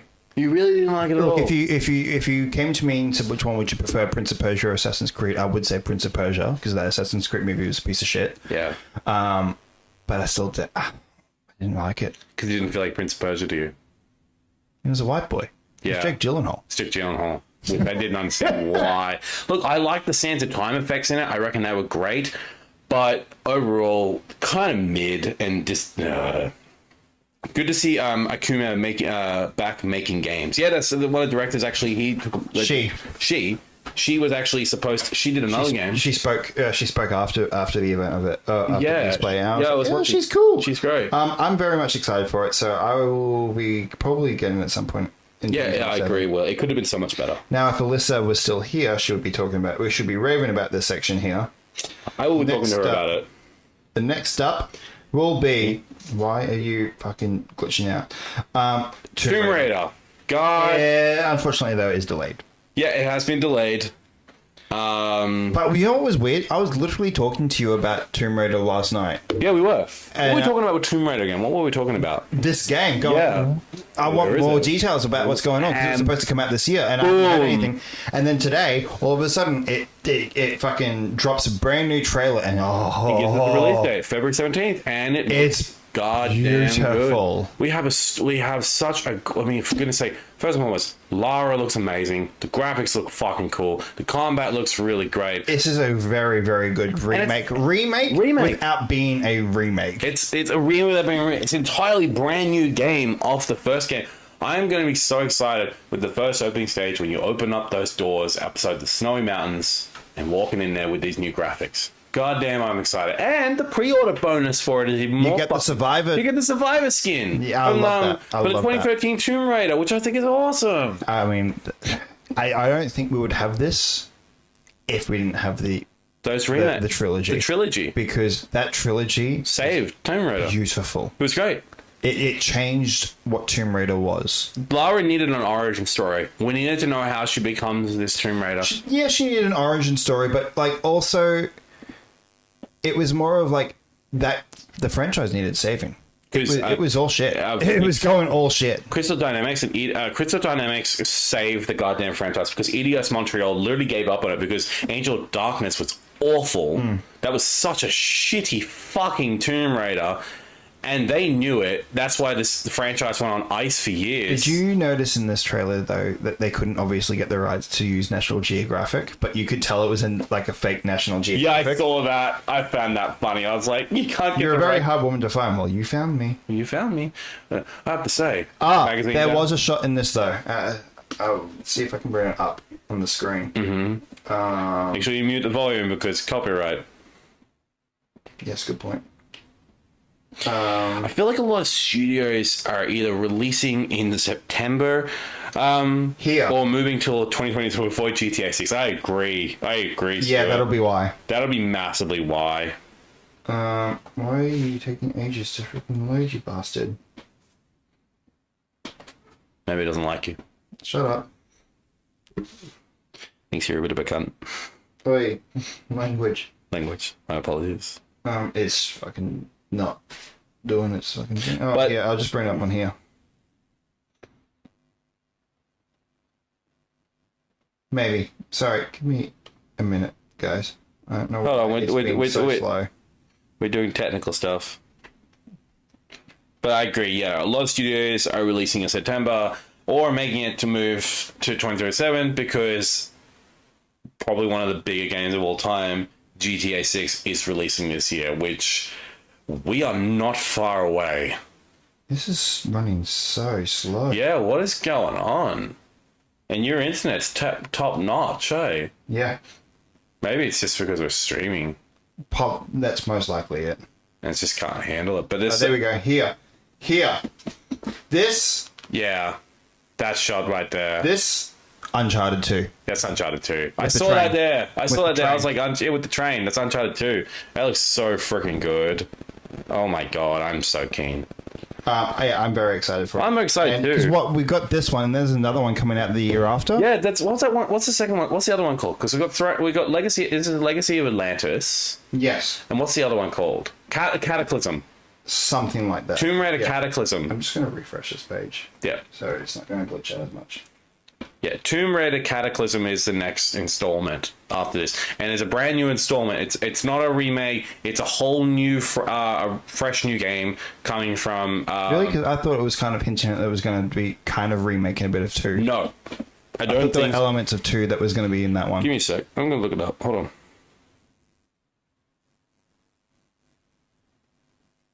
Catalyst. Sorry, not Cataclysm. It's an upcoming action-adventure developed.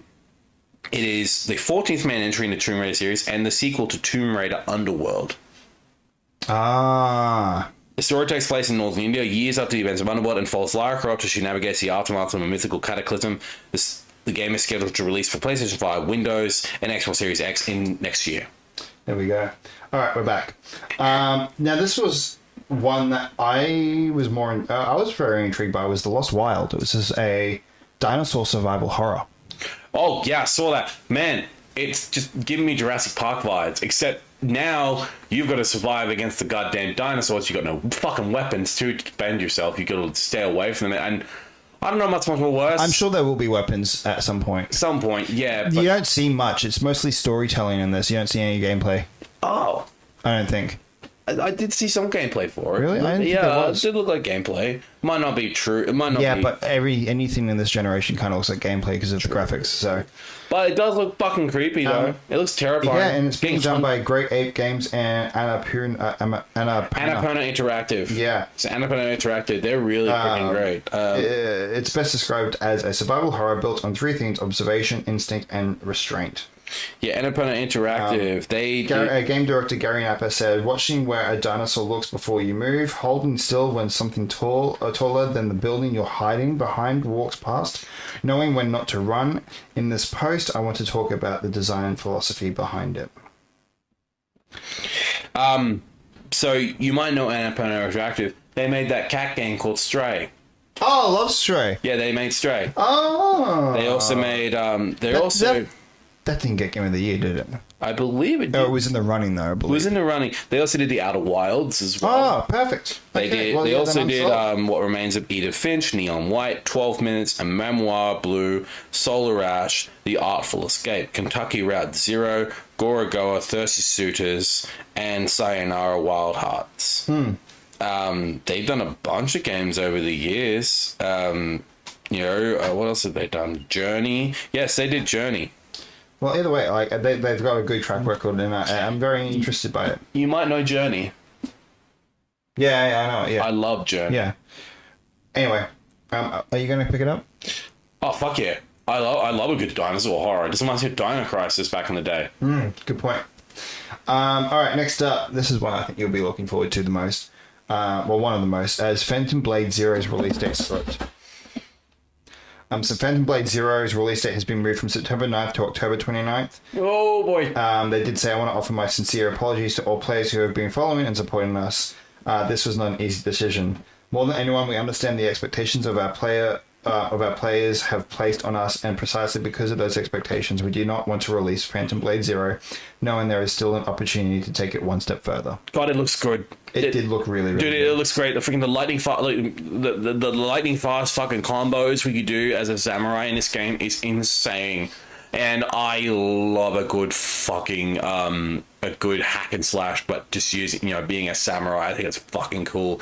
And not only that, but in this playthrough, from what we've seen so far, is it just looks beautiful. And they're going to go deep dive a little bit more later in summertime over there in the States. That's what they said. Well, it is summertime, so probably my guess would be Summer Games Fest. Summer Games Fest, which is when is Summer Games Fest? That's very soon. Very soon. Stuart mentioned it earlier. He said, and we still have more. He said, and we still have more trailers to come with Xbox Showcase. And, yes, we do. Actually, and, we do. Summer Games Fest. Mm-hmm. We do. All right, next up. This is one that I think will be enjoying. Is Dune Awakening is coming to PS5. Yes, it will be released on September 22nd on PlayStation 5 and Xbox Series X and S. The console will include a new single-player mode, which will also be added to the existing PC version, as well as scalable difficulty. And also, film and book characters will be appearing in this game as well. So, well, my big question is this game going to be necessary to play before you get into the next Doom movie? Because it comes out a couple of months after this game.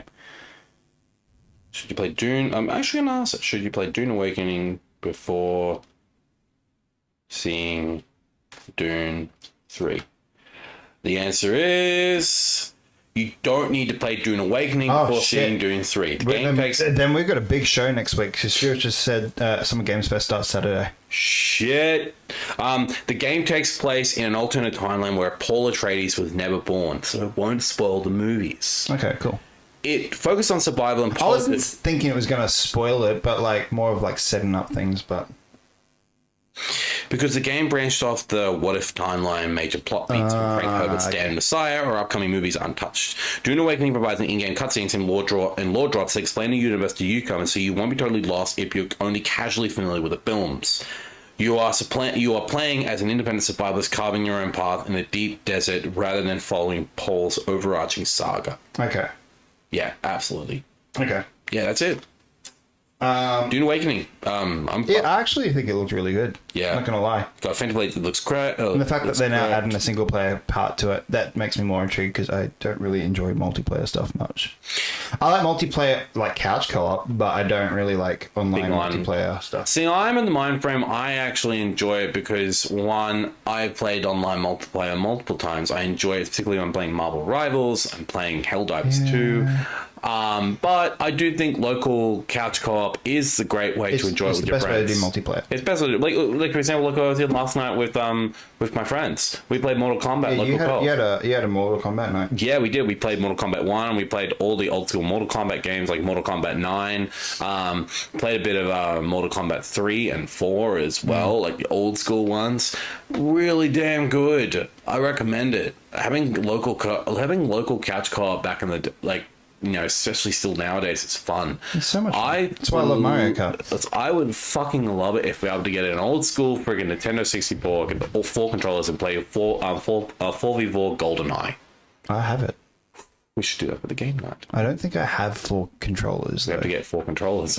Oh, are you going to pay for it? Yeah, we can find 2 for a cheap program. Anyway, let's continue. Next up, now this is one where my client his jaw dropped. What was that one?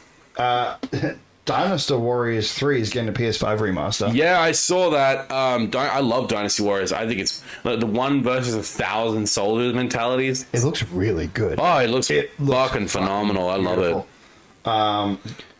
So it's got. I actually never played Dynasty Warriors originally, so I played Dynasty Warriors I played Dynasty Warriors. Ironically, I played 3 on PS2 way back in the day. I've also played a bit of 4, and I played the originals as well on the PS1 and that. But they are really good fucking hack and slash games where you literally the major hero you play, you're such a bombastically large weapon, and you just charge into battle, and you're just like swinging this weapon and taking out at least like 20 to 30 guys with combos. It is it's like Hyrule Warriors. But that's what I was thinking. That's what I was thinking. That I felt like that Hyrule Warriors must have gotten a lot of inspiration of this. Actually, because most big hack and slash games like that are based off Dynasty Warriors. Fair. Another one I really wanted to talk about, one that really interests me. We're going to get to it. We're going through the whole. We're going in order. All right. Let's do it. What we got next? So next up, and this is one that I'm excited for, is Omnimusha. Yes. And I got the demo today. It's downloaded. I just haven't played it yet. We're going to have a look at it when we get out of here. So Capcom's Omnimusha Way of the Sword got a confirmed release date of September 25th this year. A new trailer and a word that a demo will be available from today, which it is. I've already downloaded it. Yeah, demo's also available. Yeah, it looks gorgeous. It looks great, dude. And I remember seeing the Onimusha games way back in the day. Playing them, they were good. They were damn good. And when they said that they were doing another one, I was like, man, let it be good. And I never heard of it until today, and I just looked at it. I just watched it. I was like, holy fuck, this looks It's really sick. good. I remember seeing a lot of the original games back in the day. But no, dude. Look, guys, if you've not seen Onimusha, particularly look up old school gameplay for like PS2 era. Or just even this one. Or in this one as well. If you've got a PS5, the demo is available now. You can download it. It's totally free. You do not have to pay for it. That's right. It's completely free. All right, next up. This is one that I think you'll like. Would that be? Silent Hill Townfall is coming in September. So Konami announced the release date for Silent Hill Townfall, the game which is developed by Scottish studio Screenbone, will be released on September 24th. So here's my question to you. Before you get into much about the Silent Hill stuff, are you going to choose this or are you going to choose Omnimusha? This. Yeah.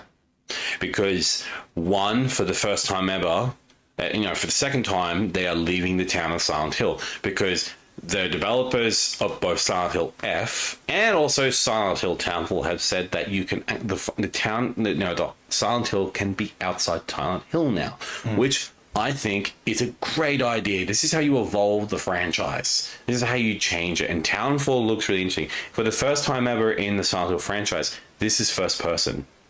It's a first-person horror experience. You're stuck in the town of, you're stuck inside this small Scottish village. It's been infested by by monsters, otherworldly creatures. And the only way you can actually detect and see them is using this old-school fucking radio. It's like an old-school AM, FM radio or something like that. I don't know what it is exactly. But that's the only way you can kind of see these monsters. And from what I've seen of the viewfinder, from the little glimpse of gameplay, it looks fucking creepy, man. I'm not ready for this shit. I was already terrified with the remake of Silent Hill 2 because it really got to me. And Silent Hill F, oh man, I got through. I managed to get through as much as I could with that before I had to take a break from it, because I was like, this is really creepy. Because what makes me unsettled about horror is I'm really unsettled by Japanese and Chinese horror stories, because of how unnervingly uncomfortable the monsters look. They make me really uncomfortable, and I'm like, I can't deal with this. I just can't. I don't know what it is. I just can't fucking deal with it. They creep me the hell out. But Stevie, yeah, I know it's his mic. We've got to upgrade eventually to get the same mic that I have. That's why the audio is a little echoey. yeah, I do apologize about that. I don't have the best microphone. Matt has the better microphone. We'll be organizing a new microphone very, very soon once we get funds. Donate to our I'm kidding. Audio has a little echoey, Matt, man. Sorry about that. We do apologize. Nothing we can do. We'll get there. We'll get there. Right. Silent Hill Townfall, 100%. Get it. It looks great. I recommend it. If you need to get into Silent Hill, play Silent Hill 2 the remake. You can get it on PS5. All right, next up that they showed today was Ace Combat 8 is also arriving in September. Literally everything's in September. I'm going to be... September, I think, is going to be the biggest I'm going to be month. Broke motherfucker in September. Well, Look, I'm not actually going to get Ace Combat 8. It looks really great. cool, It looks like a great game, but I'm not big on my whole my fighter client jet. and I today too, though, when we were seeing this, we were talking about like, what would be really cool is if we got a Star Wars version of Ace Combat. Like actual dogfights and that, better than what we got with Rogue Squadron. Yeah, Rogue Squadron was Squadron was fun. was fun, but it didn't feel it's like just when you watch stuff like this, graphic wise and everything like that, this looks fucking sick. I'm not gonna lie. Like seeing the flying, all of it, all the fighting, buttons looks great. Imagine Star Wars with that. you're inside like an X-wing, or you're inside a TIE fighter, and you gotta when you want to swap your blasters and your different missile stuff like that, you have to actually switch the buttons in order to do it manually. I actually love those people who actually like full on build when they're playing these type of games, having like gyro controls and like physical buttons in front of them.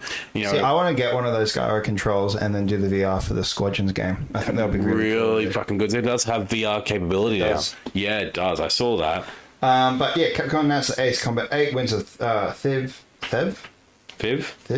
will release on October 2nd, 2026 for deluxe edition holders. Early access begins on September 28th.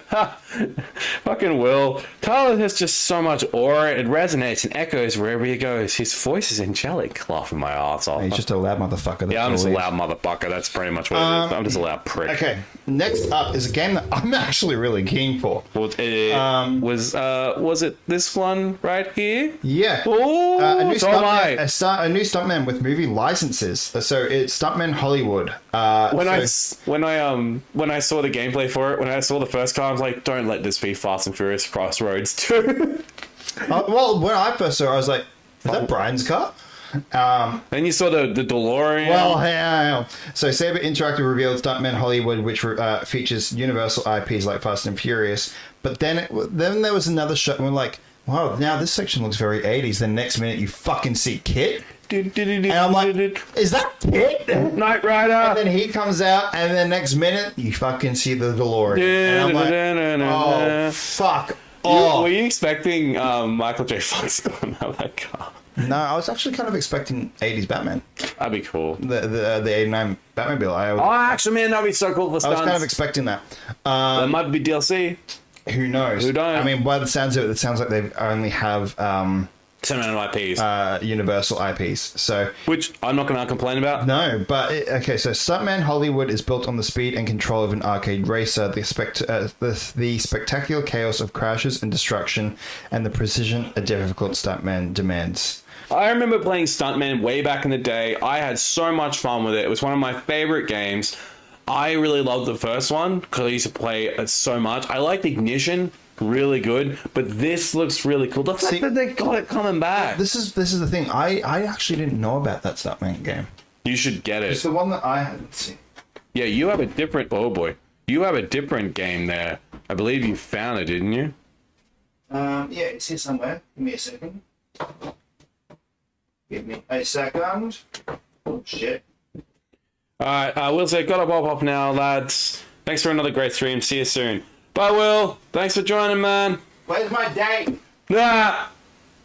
There it is. Do do do do do do do do do do do. I'm gonna have the Knight Rider theme stuck on my head today. Have we found it yet, Matt? Yes. Chase, the Hollywood stunt driver. Yeah, I don't remember playing this one. I played Stuntman Yeah, I didn't know about that, but I remember getting that game. from BAM Entertainment. A hit. It's a hit. It was a hit. Yeah, but Jesus Christ, also that price too. Oh no, I got it for $10. Oh, still. But essentially, it's the same thing. Like, take on the role of Daredevil Chase Karada and work your way up in Hollywood. You'll need to make the big jumps, smash through set props, and race through mind-blowing movie sets to be the best stunt driver in the business. Perform incredible stunts in 4 diverse movie sets, 16 amazing movie scenes to complete, 15 stunning vehicles to drive, including a 3-wheel tuk-tuk car, a military jeep, pickup trucks, and motorcycles, and more. Career, challenge, and multiplayer modes with 4-player split-screen action, dynamic camera replay system to see scenes with your stunts, and featuring Nothing on My Back from Sum 41. But I actually had fun with that. And now today, I now realized, now found out, it's now worth $60 this game, which is insane. And I got it for like $10. So, but yeah, I'm excited for it. All right, next up, this is one that I think you're more interested in too. Is Ill. It's a realistic first-person action horror game. Now, I had some issues with this. You said it looked a bit too generic. And it reminded you a lot of like Resident Evil, Silent Hill, different horror games. Yeah, there was a lot of generic stuff that was in it. Very Resident Evil. There were parts that were very bit of Metal Gear a little bit. But the thing that I now remembering it, looking at that, the thing that really bugged me the most is, okay, this is a first-person game, right? Mm-hmm. A first-person game is supposed to be in that point of view aspect, right? Did you not notice that there were parts where the arm was not there? Yeah, I did notice that. Like, the hand was, but then nothing up further was there. It was just blank. Yeah, I didn't like that. I didn't like that, no, and that threw me out a lot. Especially when you're holding bigger weapons like shotguns and that, you're like, what the fuck? Not even that. When one of the characters, like, he goes to shake your hand right at the end of the trailer, and he pulls you in, you can see the jolt, and you can see the clip of the background. I hope they fix that when released, because this game's literally, it's been in development for a long time. I have been keeping my eye on it. I really do like the gunplay in it, because it looks like, it reminds me of like Resident Evil 2 Remake, where your shots have to count. You have to hit them. The same thing with Resident Evil 2 Remakes. The fact that it went from the tank style controls to that more of the Leon style with the third person camera, and you actually have to aim and actually, you actually have to hit them, because if you don't, you waste fucking bullets, and there's no fucking point wasting bullets. Yeah. That's it. Look, I don't know. I'm keen. Yeah, I know you would be. I knew you would be. I'm not that much keen on it. Look, if it comes to PS Plus or something like that, then I'll give it a go. But it didn't really sell me. But yeah, when does that come out?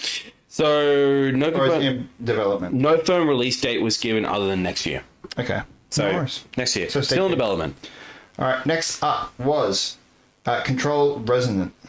Yes, so sequel to also Control. Another September release. Yeah, another September release. So Remedy announced that Control Resonant will release on September 24th and premiered a new story trailer, offering a deeper look into a world no longer bound by the rules we understand. So if you're a fan of like the original Alan, Control? I enjoyed Control, played it, really liked it. Very different style of games. The guys had done Alan Wake. Yeah. So it's coming from Remedy. It looks really interesting, and also Control Resonant looks really good. I do like the character you're playing. I have a question about it though. Is this a sequel or is this a prequel? It's a sequel. I said it's a sequel. This is a sequel. Interesting. So this is a sequel, because in the original one, the character you play in the original is Jesse Faden. In this one, you're playing her brother. Right. Okay. So in the story, basically, the story of Control is it's a very bizarre world. So So Control is it follows Jesse Faden, new director of the Federal Bureau of Control. They're a secret U.S. government agency that investigates and contains phenomena that violate the normal laws of reality. As Jesse, the player explores the oldest house. This is the FBC's headquarters and uses paranormal abilities and a shape-shifting gun known as the service weapon to combat the Hiss, a hostile otherworldly entity that has invaded and corrupted the FBC. Players unlock new powers while locating objects of power, mundane objects embedded with energies from another dimension. The oldest house has 4 sectors that can be explored at a non-linear pace, and players are free to complete side quests and explore hidden areas. Okay. Resonant is its sequel. This is set to be released next year. You're now controlling Dylan Faden. He's a supernaturally abled paleoutilitarian who's first appeared as a supporting character in Control. So basically, he's not human. Okay. He is now he was a support character in the first game. As he battles an invasion of hostile entities while searching for his estranged sister Jessie. So Jessie disappears in the first after the first game, and you basically take control of her brother, trying to find her. So unlike the first game, which is a third-person shooter, this is an action role-playing game. This one. The player assumes to control Dylan, who is released from captivity by the Federal Bureau of Control to assist in their efforts to contain an escaped extra-dimensional entity that has taken control of downtown Manhattan. The game places an emphasis on melee combat in contrast to the third-person shooter elements of the predecessor. Dylan's primary weapon, the Apparent, can shapeshift into a variety of armaments. Remedy described Resident as an open-ended game, with the player being able to explore the city and complete optional side quests and objectives. Cool. All right. Well, yeah, look, I mean, I'll get it. I really liked the first Control game, so... You actually played it, didn't you? Yeah, I did. Yeah. I enjoyed it. All right. Next up, it was just little things that got announced, so I'm not going to show the screen, but RuneScape Dragon Wilds is coming to PS5. Yeah, finally. I saw that. I mean, that looks... Yeah. Cooperative RuneScape. I loved RuneScape. I loved the original RuneScape back in the day. I used to play a little bit of it, not a lot of it, but I used to go to the local library in my town. I'd play a little bit with my friends, and I enjoyed it. And this is a separate universe to the original RuneScape. Yes, it will be. RuneScape Dragon Wilds will debut as a PS Plus Premium and Extra title. Yep. Along with 3 newly added retro titles as well. Gitaru Man in June. Psyops, which I've heard is pretty good. Psyops, the Mind Gate is really good. Conspiracy, and spoiler alert. July. Yep. Onimusha, Dawn of Dreams are coming to service for subscribers. Now, I wonder why that one's coming. Oh. No idea. Okay, what do we have next? Next up is Until Dawn is getting a sequel. I love Until Dawn. Saying now a sequel to Until Dawn is in development. Until Dawn 2 is coming next year and will be developed by Liverpool-based studio Firesprite. Now, one of the actors in this is actually Billy from Stranger Things. Which, that actor's name... Or name... if you don't know him from Stranger Things, he also played the Red Ranger in the 2017 Power Rangers movie. Jacob... That is Billy Hargrove, who is played by Dacron Montgomery. Dacron Montgomery. So Dacron Montgomery is a fantastic actor. He's an Australian actor. Man, how old is he? He's only 31. Yeah. He's fairly young age. Yeah, he's a bear age. He's Their age? I said he's our age. He's our age, sorry. He worked alongside Baz Luhrmann in 2022's Elvis. He was in I forgot he was in Elvis. Yeah, he played Steve Binder in Elvis. That's right, he did too. I forgot all about that. Mm-hmm. Yeah, look, this looked really, really cool and very intriguing. I like that everyone can live or that everyone can fucking die. I really, really like that concept. Yeah, it's very much a choose your own adventure Black Mirror type thing. I agree. I'm looking really for. My God, talk. I'm looking forward to it. I'm really looking forward to it. There we go. Fucking got it out there finally. Yep. All right. Next up was the closer of the show. And this is one that... This is a big one. They had this shown for 20 minutes. 20 minutes and gameplay. They wanted to tell us that this was 20 minutes. They literally told us this was going to be 20 minutes. And... 1 second. And that is... Dun dun. God of War Laufey. This is a sequel to God of War Ragnarok, but I'd say it's more of a prequel. I don't think it is a sequel. You think it's a prequel? No, I don't think it's neither. I think it's it's its own section, but it's in between God of War and Ragnarok. And I like that. So this is not about Kratos, not about Atreus. Well, I don't think I'm not even saying I think it is. It definitely is, because if you have a look at the start of this trailer, Atreus is the young child. Yes. Whereas Atreus in Ragnarok, he was more of a teenager. That is true. So this takes place in between those, in between Ragnarok and God of War. So this one is, it's not playing Atreus, you're not playing Kratos, you're actually playing Faye. You're playing. You actually see Faye originally in the first game. I can't remember. No, you don't. Yeah, so that's she why only she was came in able on. She only came in on Ragnarok. Was it played by Deborah? It was Deborah, yes. Okay, cool. So with Deborah in Ragnarok, you only see, like, you do see a bit of a glimpse of her in, like, a flashback with Kratos. But now you have to actually play as Laufey, and man, the gameplay, dude, she's a fucking beast. She's a beast. She's fast. I'm sorry, Kratos. You gotta run for your money, man. And I prefer her already. I do too. But look, I love my boy Kratos, but like Dead Set, she's great. She's faster. She's a lot faster. I think she's smarter in some of her tactics. She's still technically a giant. She has magical abilities like the giants. Mm-hmm. And what I love about the most is, Deborah Ann Wolf looks amazing. It looks like it doesn't even look like a game. It literally looks like her. It looks so goddamn photorealistic. It looks exactly. It looks gorgeous. The way the set looks. I love how in the game you see two different styles of a God of Wars. There's the Egyptian God of War and the Tibetan God of War. Well, that's it. And this brings in the question, because there is a sword that's stuck in a gelatinous cube, which reminds me of the gelatinous cube out of D&D. I do love the fact that this cube is actually voiced by Jack Quaid. Now, the sword.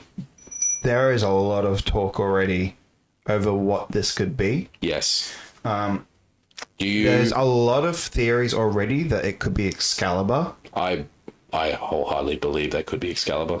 But Excalibur's never had a dragon on the hilt. No. And this does. That's why everyone's like, is it Excalibur or is it something else?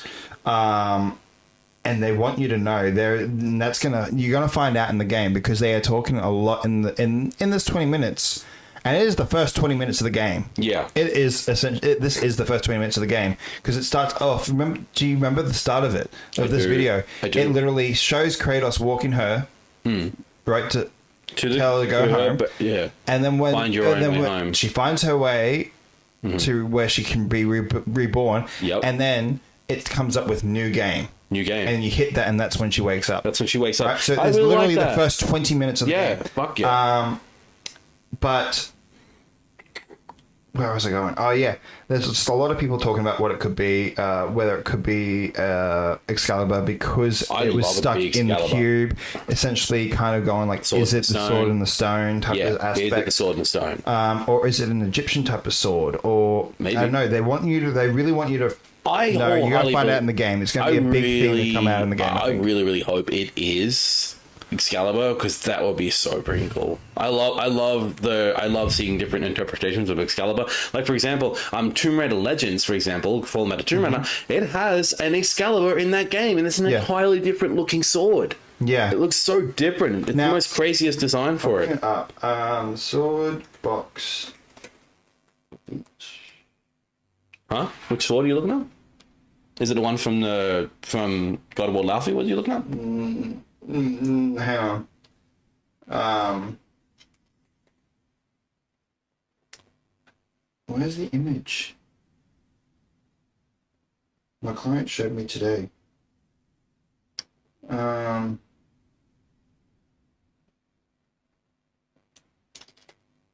think it's an image.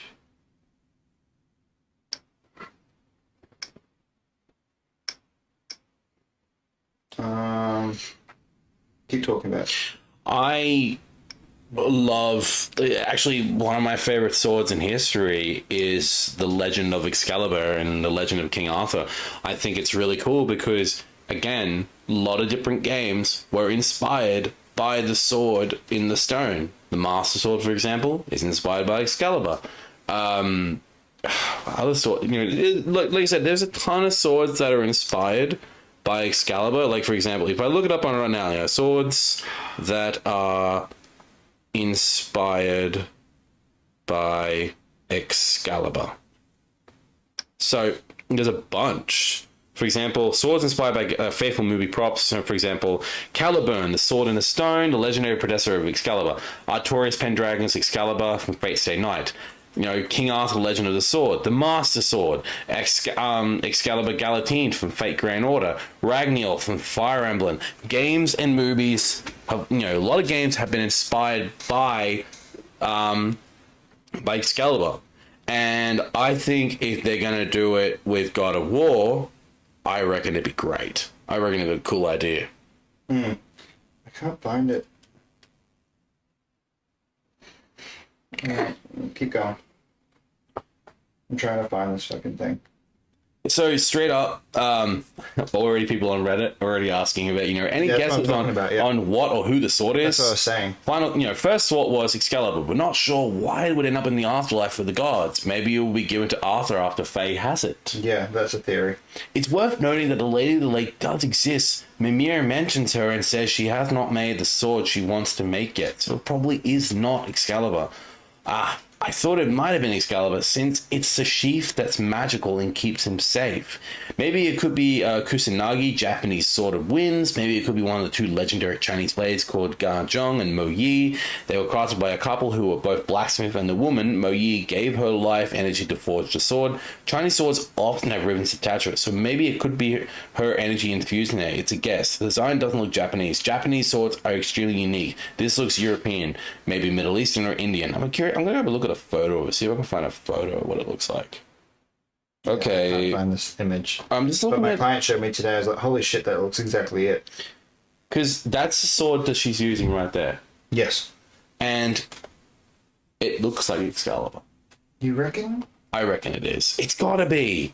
I believe it is. Why does it have to be, though? Because I would love that to be Excalibur. Yeah, you would love it to, but why does it have to be? Because it's a legendary... Because, for Faye, and also, the powers Excalibur has, internally and mystical in that, it's designed to kill anything. Where's a good close-up of it? There we go. So it's a legendary magical sword symbolizing sovereignty, divine right, and chivalry in Arthurian lore. It features the sword in the stone, the Lady of the Lake. Yeah. What's that? Yeah, that's that shot right there. So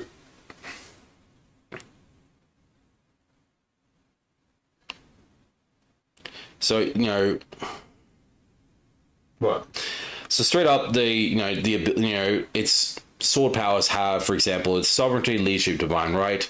It is frames a really magical sword. The core mythos. It's virtually an indestructible blade.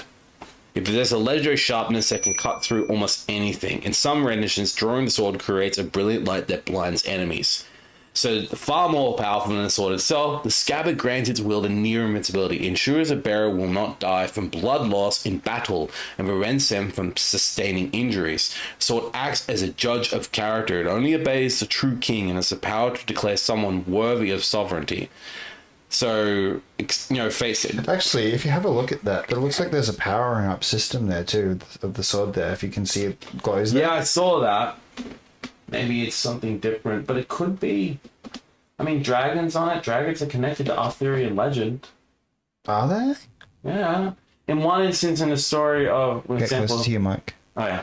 In one instance, in the Merlin legend, the sword was actually tempered by dragon fire.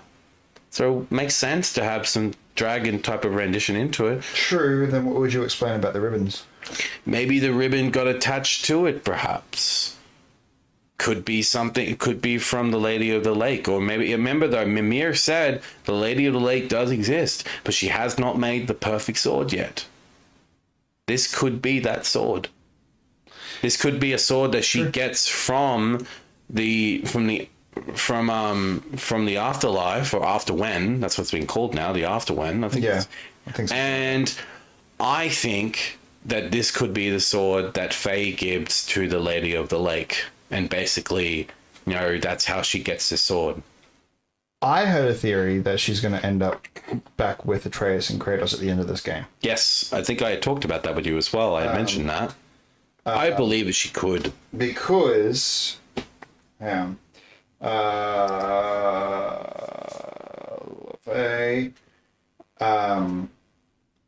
Mask Atreus. Oh, It mentions it somewhere around here. No, is this the one? what's that? It was on Reddit. What was it on Reddit? What was it about again? Was that This is someone on Reddit saying, since the trailer for Laufey and understanding that it will run parallel to the past two games, it makes complete sense why Santa Monica wanted to wrap up the events of Ragnarok in two games. I think the parts of the Norse saga, it mentioned something along the lines of, someone mentioned along the lines of that, remember in, I think it was Ragnarok, that Atreus was very much interested in like this mask a lot. Yes, and it opens up a door. Do you reckon that could be the doorway to the Afterwen? Yeah.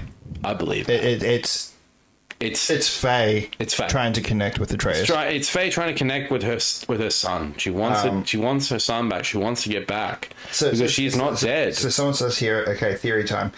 So Faye goes to this plane where gods go when they die. Her ashes go through a rift, and that's how she ends up there. If I remember correctly, didn't Odin say that the rift in his basement where he killed spoilers Ymir, the creator of Aesir and Jotnar. The Jotnar are basically gods, considering they are sibling race of Aesir. Yeah. So that explains why Faye is in a land of dead gods. I wonder if we will find. I believe it. How do I pronounce that? Ymir? Show me. Ymir. Is it? Ymir. Ymir. Ymir. Ymir. Yes. Ymir. That's it. Someone said, only thing that sounds lame to me is Faye coming back to life. A chance to say goodbye to them would be good, but full-on coming back feels cheap. I don't know. No, I agree. I believe she should come back. I don't think... We didn't even see how she died. We never knew how she died. That's it. Kratos never really wants to talk about it. This is another thing Stuart mentioned too. He goes... by the way, the sword is called Rue, so don't think it's Excalibur. Yeah, but that's the name of the ribbon, not the sword. They said that in the stream. That's the ribbon's name, not the sword. The sword doesn't talk. It's the ribbon that talks. I remember that, because that's what they said. Excuse me. Stuart also says, if it's dead gods, is Zeus going to show up? Or... if she does come back alive, then it's going to be something to do with Zeus in the third game. Which... in God of War 3. I mean, why not? That'd be freaking cool. And then it's like a whole family takedown of Zeus. Yep. There's a good chance of that too. There is a huge chance of that. But I really, really enjoyed this fucking gameplay. The fact that this is only in development. This is still in fucking development. And we had 20 minutes of full-blown gameplay that was finished. Looks fucking amazing. It looks great. Surely it's going to be coming early next year. Yeah, it's got to be. It's gonna come after the Game Awards. Yes, because it's going to go for Game of the Year. It's going to go for Game. I believe it can win Game of the Year. I mean, it looks freaking amazing. To me, this year there's no point in watching fucking the Game Awards this year, because we all know it's going to fucking win Game of the Year. What do you think is going to? Oh, it's going to be GTA 6. Are you fucking serious? Will you be surprised if it doesn't win? It will win. What makes you think that it's not going to win? Who knows? Then again, though, it is the most anticipated game of all time at the moment. It's gonna win. It's gonna win. No, without a fucking doubt. When hasn't a Rockstar game not won Game of the Year? That is true. So. Yeah. All right. Go off your phone. We're in the middle of a fucking show. I know. I was reading a bit more stuff about fucking God of War Laufey. Yeah. Look, they don't need to sell me anymore. I don't need to. No, they don't. They don't need to sell me anymore. Day one for this game, so I'm good. I don't need to see anything else. No. I don't need to see anything else. That was enough. That was enough.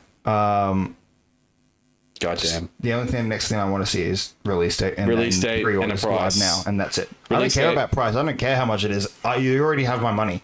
What if you get like a pre-order, like a special, like, you know, collector's edition? It's like the whole sword as a bonus for it. That would be cool. I mean, they did that with the Ragnarok. You get the Thor's hammer. Yes, right. They did too. Yeah. They did too. That would be cool. I wouldn't get it though. I'll just 3D print it. The collector's edition is just that giant gelatinous cube. Actually, that's going back to one thing though. Briefly, you heard about the whole controversy about the collector's edition for First Light? Yeah, the golden gun is not even a golden gun. It's just a plastic. It's a half a gun. It's half a gun. What the fuck? You can't even take it out. What the hell? Yeah. I saw that. I'm like, that's a shitty fucking collector's edition, man. What the fuck? Yeah, it was pretty. That was one shitty thing that I think. What? I'd rather 3D. Why not just give us the actual physical gun? Out of 3D printing. I think there were probably some legalities behind it. I reckon. Probably freaking MGM going. No, it's not MGM. No. It would be legalities behind it because it's a gun. Yeah, but it's not even a real. It's a non-functional doesn't matter. It's firearm. It doesn't matter. It would have been a legal thing, I reckon. Still though, what a shitty thing for a fucking collector's edition. Yeah, I know. It looks like a piece of shit anyway. It looks like cheap plastic. No, it was pretty solid what I heard, but it was just only half. I'd rather get a cool 3D print of it. Well, then 3D print them yourself. Exactly. Anyway. So yeah, all right. Well, that's the end of the show for us tonight. This is so very in the meantime, you think this is long? Next week's going to be longer because we've got Summer Games Fest and Xbox and rumors that there's going to be a Switch Direct too. Switch Direct. Oh god, it's going to be a long. So next week, you better sit your asses down, get some popcorn. Don't get popcorn. Get a full-blown meal. Get popcorn because we're Pixel popcorn, motherfucker. Yeah. Get popcorn then get copious amounts of liquids because you're going to be sitting for a while. You're going to be sitting for a while. It's going to be a big show next week. And that's not without any of the movie news that might drop next week. Oh, God. Because I heard rumors that there might be a Doom trailer drop tomorrow. They already did an update for... there's an update for the Minecraft movie sequel. It's called Minecraft. There's that too. Yeah, Minecraft. There was a lot that we didn't get to touch on. A Minecraft movie squared. That's what it's called now. Kirsten Dunst is playing Alex in it now. She's been cast. She looks great. Kirsten Dunst is amazing. And I'm so keen to see her work with Jack Black and Jason Momoa and the rest of the crew. You got new worlds you're going to be going to. I mean, I'm keen. I haven't seen the first movie yet. I kind of want to see it. Seen it. I haven't seen Minecraft yet. A Minecraft story yet. I want HBO. Yeah, I should watch it though. You should. Will. Yeah. Anyway. But yeah, no, there's going to be a lot of stuff next week. God. So it's all probably going to be gaming news with, hopefully there's not going to be a lot of movie news that's going to drop next week. I mean, I hope there is because I fucking love that and that's my category, but it's going to be a long one. So it's going to be a long one. God, get ready. Anyway, in the meantime, though, guys, you can follow our socials here. I thought I fixed that. Fuck's sake. Give me a Pixelated Popcorn Podcast on Facebook. We are on TikTok. We are also on Instagram. I do not know if they can hear us. They can hear you. Okay. I just can't see what's happening. Yeah. Okay. YouTube, Facebook. We're on TikTok. We're also on Instagram. You guys can come suss us out for some updates of what's happening in movie and gaming universes. If we have any updates for the show, there's going to be a lot during the next week with, like we said, with the Summer Games Fest.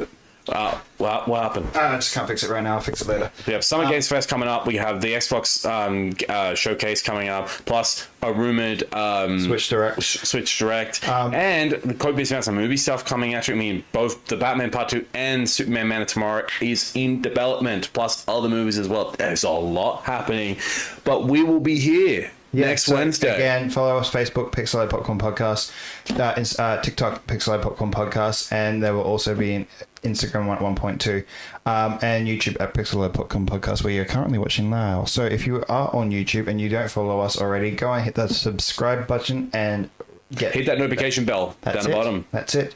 Until then,